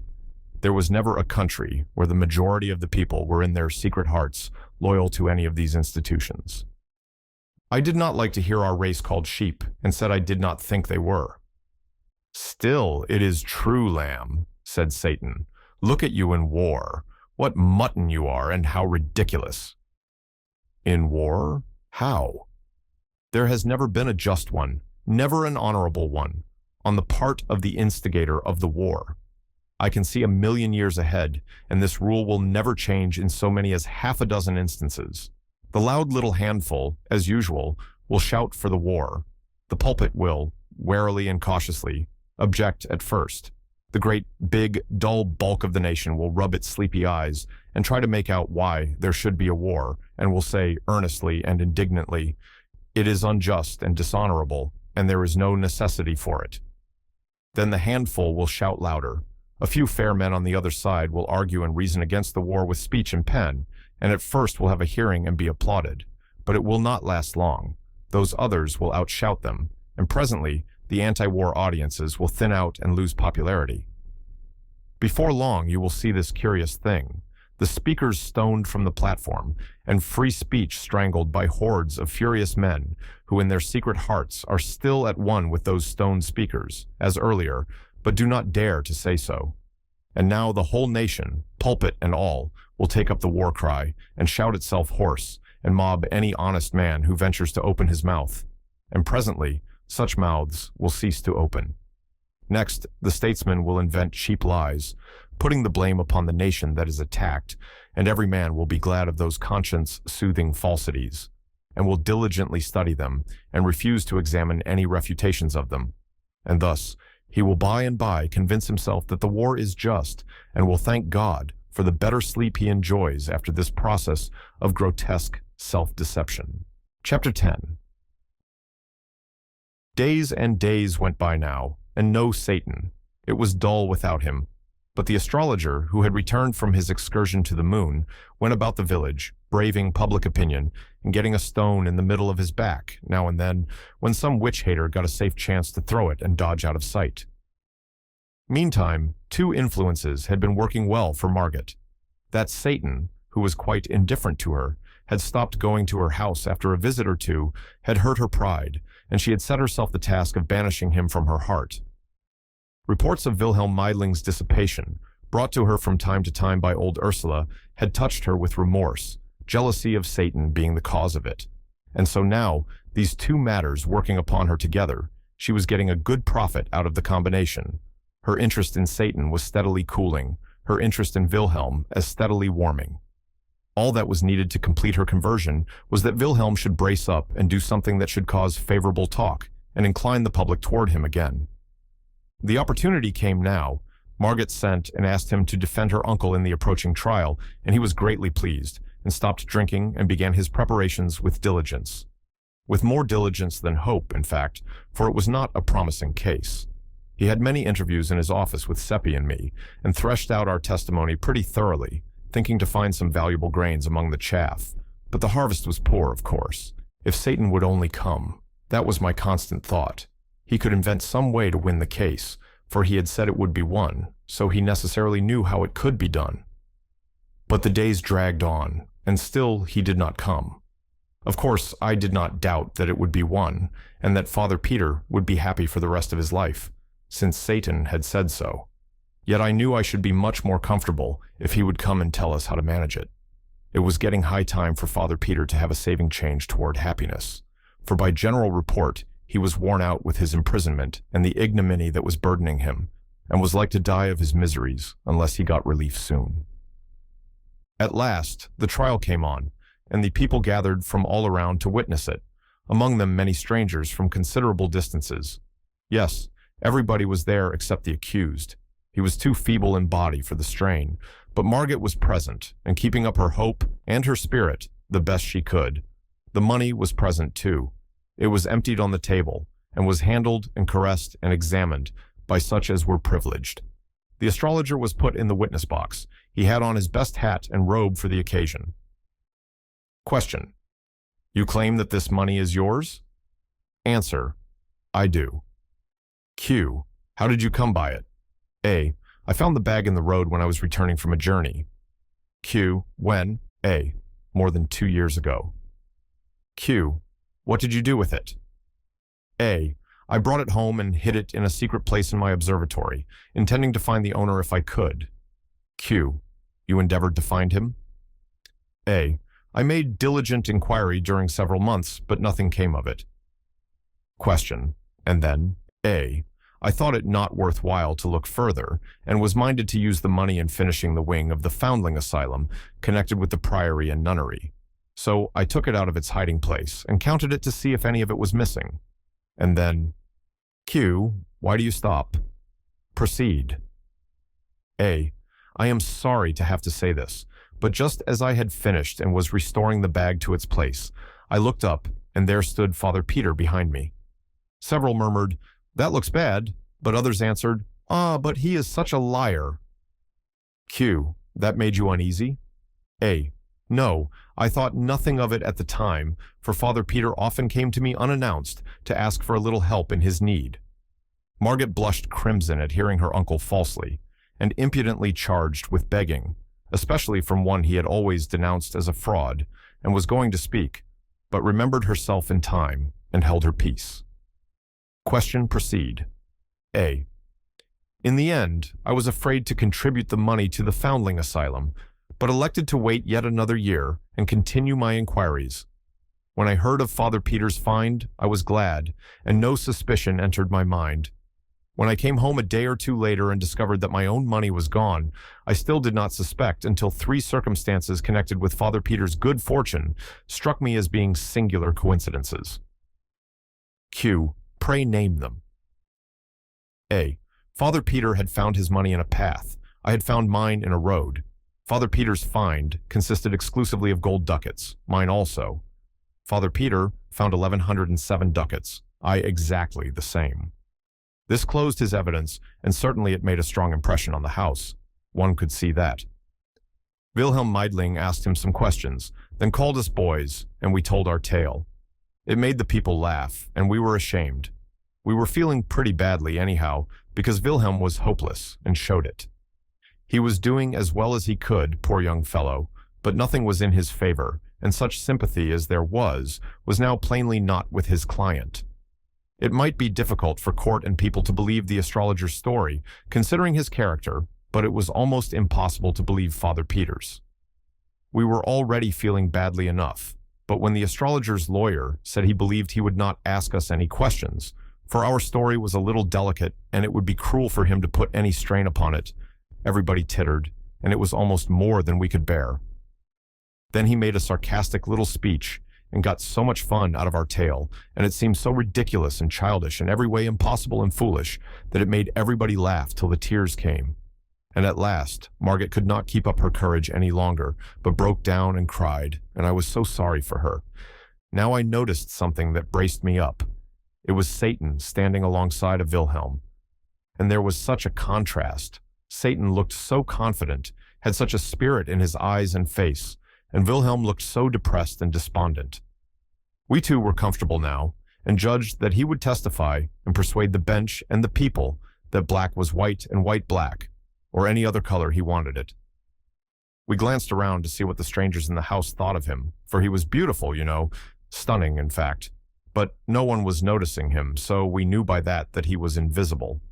The lawyer was saying his last words, and while he was saying them, Satan began to melt into Wilhelm. He melted into him and disappeared. And then there was a change, when his spirit began to look out of Wilhelm's eyes. That lawyer finished quite seriously, and with dignity. He pointed to the money and said, "The love of it is the root of all evil. There it lies, the ancient tempter, newly red with the shame of its latest victory, the dishonor of a priest of God and his two poor juvenile helpers in crime. If it could but speak, let us hope that it would be constrained to confess that of all its conquests, this was the basest and the most pathetic." He sat down. Wilhelm rose and said, "From the testimony of the accuser, I gather that he found this money in a road more than 2 years ago. Correct me, sir, if I misunderstood you." The astrologer said his understanding of it was correct. "And the money so found was never out of his hands thenceforth up to a certain definite date, the last day of last year. Correct me, sir, if I am wrong." The astrologer nodded his head. Wilhelm turned to the bench and said, "If I prove that this money here was not that money, then it is not his?" "Certainly not, but this is irregular. If you had such a witness, it was your duty to give proper notice of it and have him here to—" He broke off and began to consult with the other judges. Meantime, that other lawyer got up excited and began to protest against allowing new witnesses to be brought into the case at this late stage. The judges decided that his contention was just and must be allowed. "But this is not a new witness," said Wilhelm. "It has already been partly examined. I speak of the coin." "The coin? What can the coin say?" "It can say it is not the coin that the astrologer once possessed. It can say it was not in existence last December. By its date, it can say this."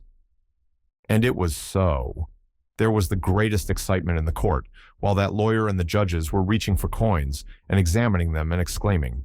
And everybody was full of admiration of Wilhelm's brightness in happening to think of that neat idea. At last, order was called, and the court said, "All of the coins but 4 are of the date of the present year." The court tenders its sincere sympathy to the accused, and its deep regret that he, an innocent man, through an unfortunate mistake, has suffered the undeserved humiliation of imprisonment and trial. The case is dismissed. So the money could speak, after all, though that lawyer thought it couldn't. The court rose, and almost everybody came forward to shake hands with Margit and congratulate her, and then to shake with Wilhelm and praise him. And Satan had stepped out of Wilhelm and was standing around looking on full of interest, and people walking through him every which way, not knowing he was there. And Wilhelm could not explain why he only thought of the date on the coins at the last moment, instead of earlier.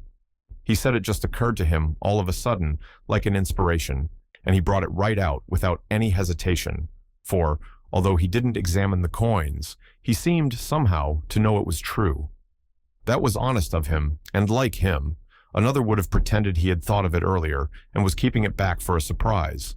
He had dulled down a little now, not much, but still you could notice that he hadn't that luminous look in his eyes that he had while Satan was in him. He nearly got it back, though, for a moment when Margit came and praised him and thanked him, and couldn't keep him from seeing how proud she was of him. The astrologer went off dissatisfied and cursing, and Solomon Isaacs gathered up the money and carried it away. It was Father Peter's for good and all now. Satan was gone. I judged that he had spirited himself away to the jail to tell the prisoner the news, and in this I was right.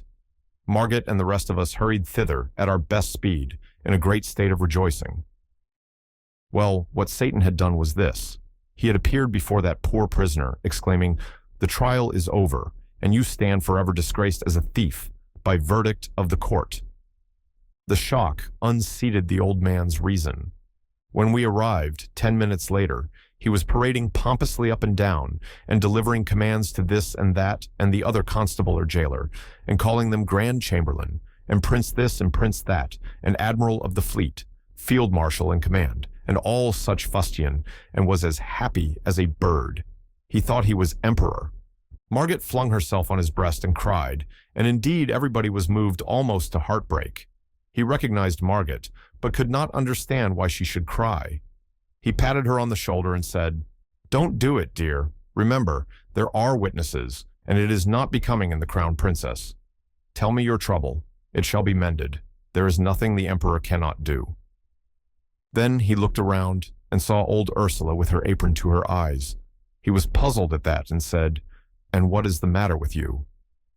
Through her sobs, she got out words explaining that she was distressed to see him. "So." He reflected over that a moment, then muttered as if to himself, "A singular old thing, the Dowager Duchess. Means well, but is always snuffling, and never able to tell what it is about. It is because she doesn't know." His eyes fell on Wilhelm. "Prince of India," he said, "I divine that it is you that the crown princess is concerned about. Her tears shall be dried. I will no longer stand between you. She shall share your throne, and between you, you shall inherit mine. There, little lady, have I done well? You can smile now, isn't it so?" He petted Margit and kissed her, and was so contented with himself and with everybody that he could not do enough for us all, but began to give away kingdoms and such things right and left, and the least that any of us got was a principality. And so, at last, being persuaded to go home, he marched in imposing state, and when the crowds along the way saw how it gratified him to be hurried at, they humored him to the top of his desire, and he responded with condescending bows and gracious smiles, and often stretched out a hand and said, "Bless you, my people." As pitiful a sight as ever I saw, and Margit and old Ursula crying all the way. On my road home, I came upon Satan, and reproached him with deceiving me with that lie. He was not embarrassed, but said, quite simply and composedly, "Ah, you mistake. It was the truth. I said he would be happy the rest of his days, and he will, for he will always think he is the emperor, and his pride in it and his joy in it will endure to the end. He is now, and will remain, the one utterly happy person in this empire." But the method of it, Satan, the method. Couldn't you have done it without depriving him of his reason? It was difficult to irritate Satan, but that accomplished it. "What an ass you are," he said. "Are you so unobservant as not to have found out that sanity and happiness are an impossible combination? No sane man can be happy, for to him life is real, and he sees what a fearful thing it is. Only the mad can be happy, and not many of those. The few that imagine themselves kings or gods are happy, the rest are no happier than the sane. Of course, no man is entirely in his right mind at any time, but I have been referring to the extreme cases. I have taken from this man that trumpery thing which the race regards as a mind. I have replaced his tin life with a silver gilt fiction. You see the result, and you criticize.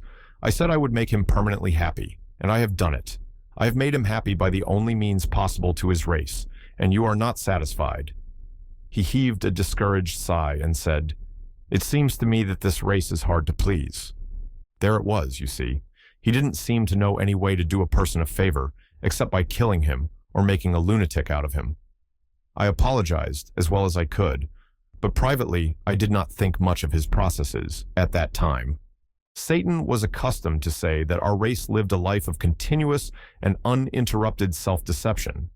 It duped itself from cradle to grave with shams and delusions which it mistook for realities, and this made its entire life a sham. Of the score of fine qualities which it imagined it had and was vain of, it really possessed hardly one. It regarded itself as gold and was only brass. One day when he was in this vein, he mentioned a detail, the sense of humor. I cheered up then and took issue. I said we possessed it. "There spoke the race," he said, "always ready to claim what it hasn't got, and mistake its ounce of brass filings for a ton of gold dust. You have a mongrel perception of humor, nothing more. A multitude of you possess that. This multitude see the comic side of 1,000 low-grade and trivial things, broad incongruities mainly, grotesqueries, absurdities, evokers of the horse laugh. The 10,000 high-grade comicalities which exist in the world are sealed from their dull vision. Will a day come when the race will detect the funniness of these juvenilities and laugh at them, and by laughing at them, destroy them? For your race, in its poverty, has unquestionably one really effective weapon: laughter.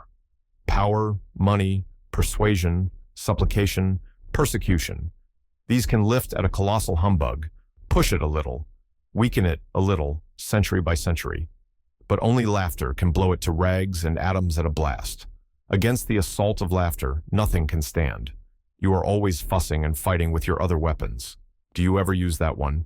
No, you leave it lying, rusting. As a race, do you ever use it at all? No, you lack sense and the courage. We were traveling at the time and stopped at a little city in India and looked on while a juggler did his tricks before a group of natives.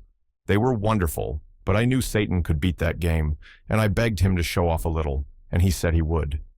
He changed himself into a native in turban and breechcloth, and very considerately conferred on me a temporary knowledge of the language. The juggler exhibited a seed, covered it with earth in a small flower pot, then put a rag over the pot. After a minute, the rag began to rise. In 10 minutes, it had risen a foot. Then the rag was removed, and a little tree was exposed, with leaves upon it and ripe fruit. We ate the fruit, and it was good. But Satan said, "Why do you cover the pot? Can't you grow the tree in the sunlight?"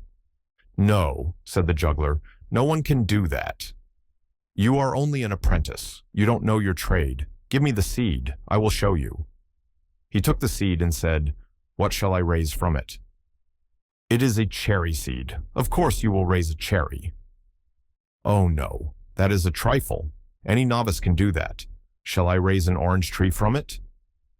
"Oh yes," and the juggler laughed. "And shall I make it bear other fruits as well as oranges?" "If God wills," and they all laughed. Satan put the seed in the ground, put a handful of dust on it, and said, "Rise." A tiny stem shot up and began to grow, and grew so fast that in 5 minutes it was a great tree, and we were sitting in the shade of it. There was a murmur of wonder. Then all looked up and saw a strange and pretty sight, for the branches were heavy with fruits of many kinds and colors: oranges, grapes, bananas, peaches, cherries, apricots, and so on. Baskets were brought, and the unlading of the tree began, and the people crowded around Satan and kissed his hand and praised him, calling him the Prince of Jugglers. The news went about the town, and everybody came running to see the wonder, and they remembered to bring baskets too. But the tree was equal to the occasion. It put out new fruits as fast as any were removed. Baskets were filled by the score and by the 100, but always the supply remained undiminished.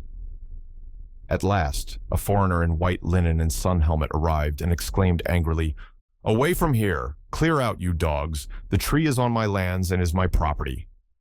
The natives put down their baskets and made humble obeisance. Satan made humble obeisance too, with his fingers to his forehead, in the native way, and said, "Please let them have their pleasure for an hour, sir. Only that, and no longer. Afterward, you may forbid them, and you will still have more fruit than you and the state together can consume in a year." This made the foreigner very angry, and he cried out, "Who are you, you vagabond, to tell your betters what they may do and what they mayn't?" And he struck Satan with his cane and followed this error with a kick. The fruits rotted on the branches, and the leaves withered and fell. The foreigner gazed at the bare limbs with the look of one who is surprised and not gratified. Satan said, "Take good care of the tree, for its health and yours are bound together. It will never bear again, but if you tend it well, it will live long. Water its roots once in each hour every night, and do it yourself. It must not be done by proxy, and to do it in daylight will not answer. If you fail only once in any night, the tree will die, and you likewise. Do not go home to your own country any more. You would not reach there. Make no business or pleasure engagements which require you to go outside your gate at night. You cannot afford the risk. Do not rent or sell this place. It would be injudicious." The foreigner was proud and wouldn't beg, but I thought he looked as if he would like to. While he stood gazing at Satan, we vanished away and landed in Ceylon. I was sorry for that man. Sorry Satan hadn't been his customary self and killed him or made him a lunatic. It would have been a mercy. Satan overheard the thought and said, "I would have done it but for his wife, who has not offended me. She is coming to him presently from their native land, Portugal. She is well, but has not long to live, and has been yearning to see him and persuade him to go back with her next year. She will die without knowing he can't leave that place." "He won't tell her?" He will not trust that secret with anyone. He will reflect that it could be revealed in sleep, in the hearing of some Portuguese guest servant some time or other. Did none of those natives understand what you said to him? None of them understood, but he will always be afraid that some of them did. That fear will be torture to him, for he has been a harsh master to them. In his dreams, he will imagine them chopping his tree down. That will make his days uncomfortable. I have already arranged for his nights. It grieved me, though not sharply, to see him take such a malicious satisfaction in his plans for this foreigner. Does he believe what you told him, Satan? He thought he didn't, but our vanishing helped. The tree, where there had been no tree before, that helped. The insane and uncanny variety of fruits, the sudden withering, all these things are helps. Let him think as he may, reason as he may, one thing is certain, he will water the tree. But between this and night, he will begin his changed career with a very natural precaution. For him. What is that? He will fetch a priest to cast out the tree's devil. You are such a humorous race and don't suspect it. Will he tell the priest? Number. He will say a juggler from Bombay created it, and that he wants the juggler's devil driven out of it, so that it will thrive and be fruitful again. The priest's incantations will fail. Then the Portuguese will give up that scheme and get his watering pot ready. But the priest will burn the tree. I know it. He will not allow it to remain. Yes, and anywhere in Europe he would burn the man too. But in India the people are civilized, and these things will not happen. The man will drive the priest away and take care of the tree. I reflected a little, then said, Satan, you have given him a hard life, I think. Comparatively, it must not be mistaken for a holiday. We flitted from place to place around the world as we had done before, Satan showing me 100 wonders, most of them reflecting in some way the weakness and triviality of our race. He did this now every few days, not out of malice, I am sure of that. It only seemed to amuse and interest him, just as a naturalist might be amused and interested by a collection of ants. Chapter 11. For as much as a year, Satan continued these visits, but at last he came less often, and then for a long time he did not come at all. This always made me lonely and melancholy. I felt that he was losing interest in our tiny world, and might at any time abandon his visits entirely. When one day he finally came to me, I was overjoyed, but only for a little while. He had come to say goodbye, he told me, and for the last time. He had investigations and undertakings in other corners of the universe, he said, that would keep him busy for a longer period than I could wait for his return. And you are going away and will not come back any more? Yes, he said. We have comraded long together, and it has been pleasant for both, but I must go now, and we shall not see each other any more. In this life, Satan, but in another? We shall meet in another, surely. Then, all tranquilly and soberly, he made the strange answer, there is no other. A subtle influence blew upon my spirit from his, bringing with it a vague, dim, but blessed and hopeful feeling that the incredible words might be true, even must be true. Have you never suspected this, Theodore? Number, how could I? But if it can only be true. It is true.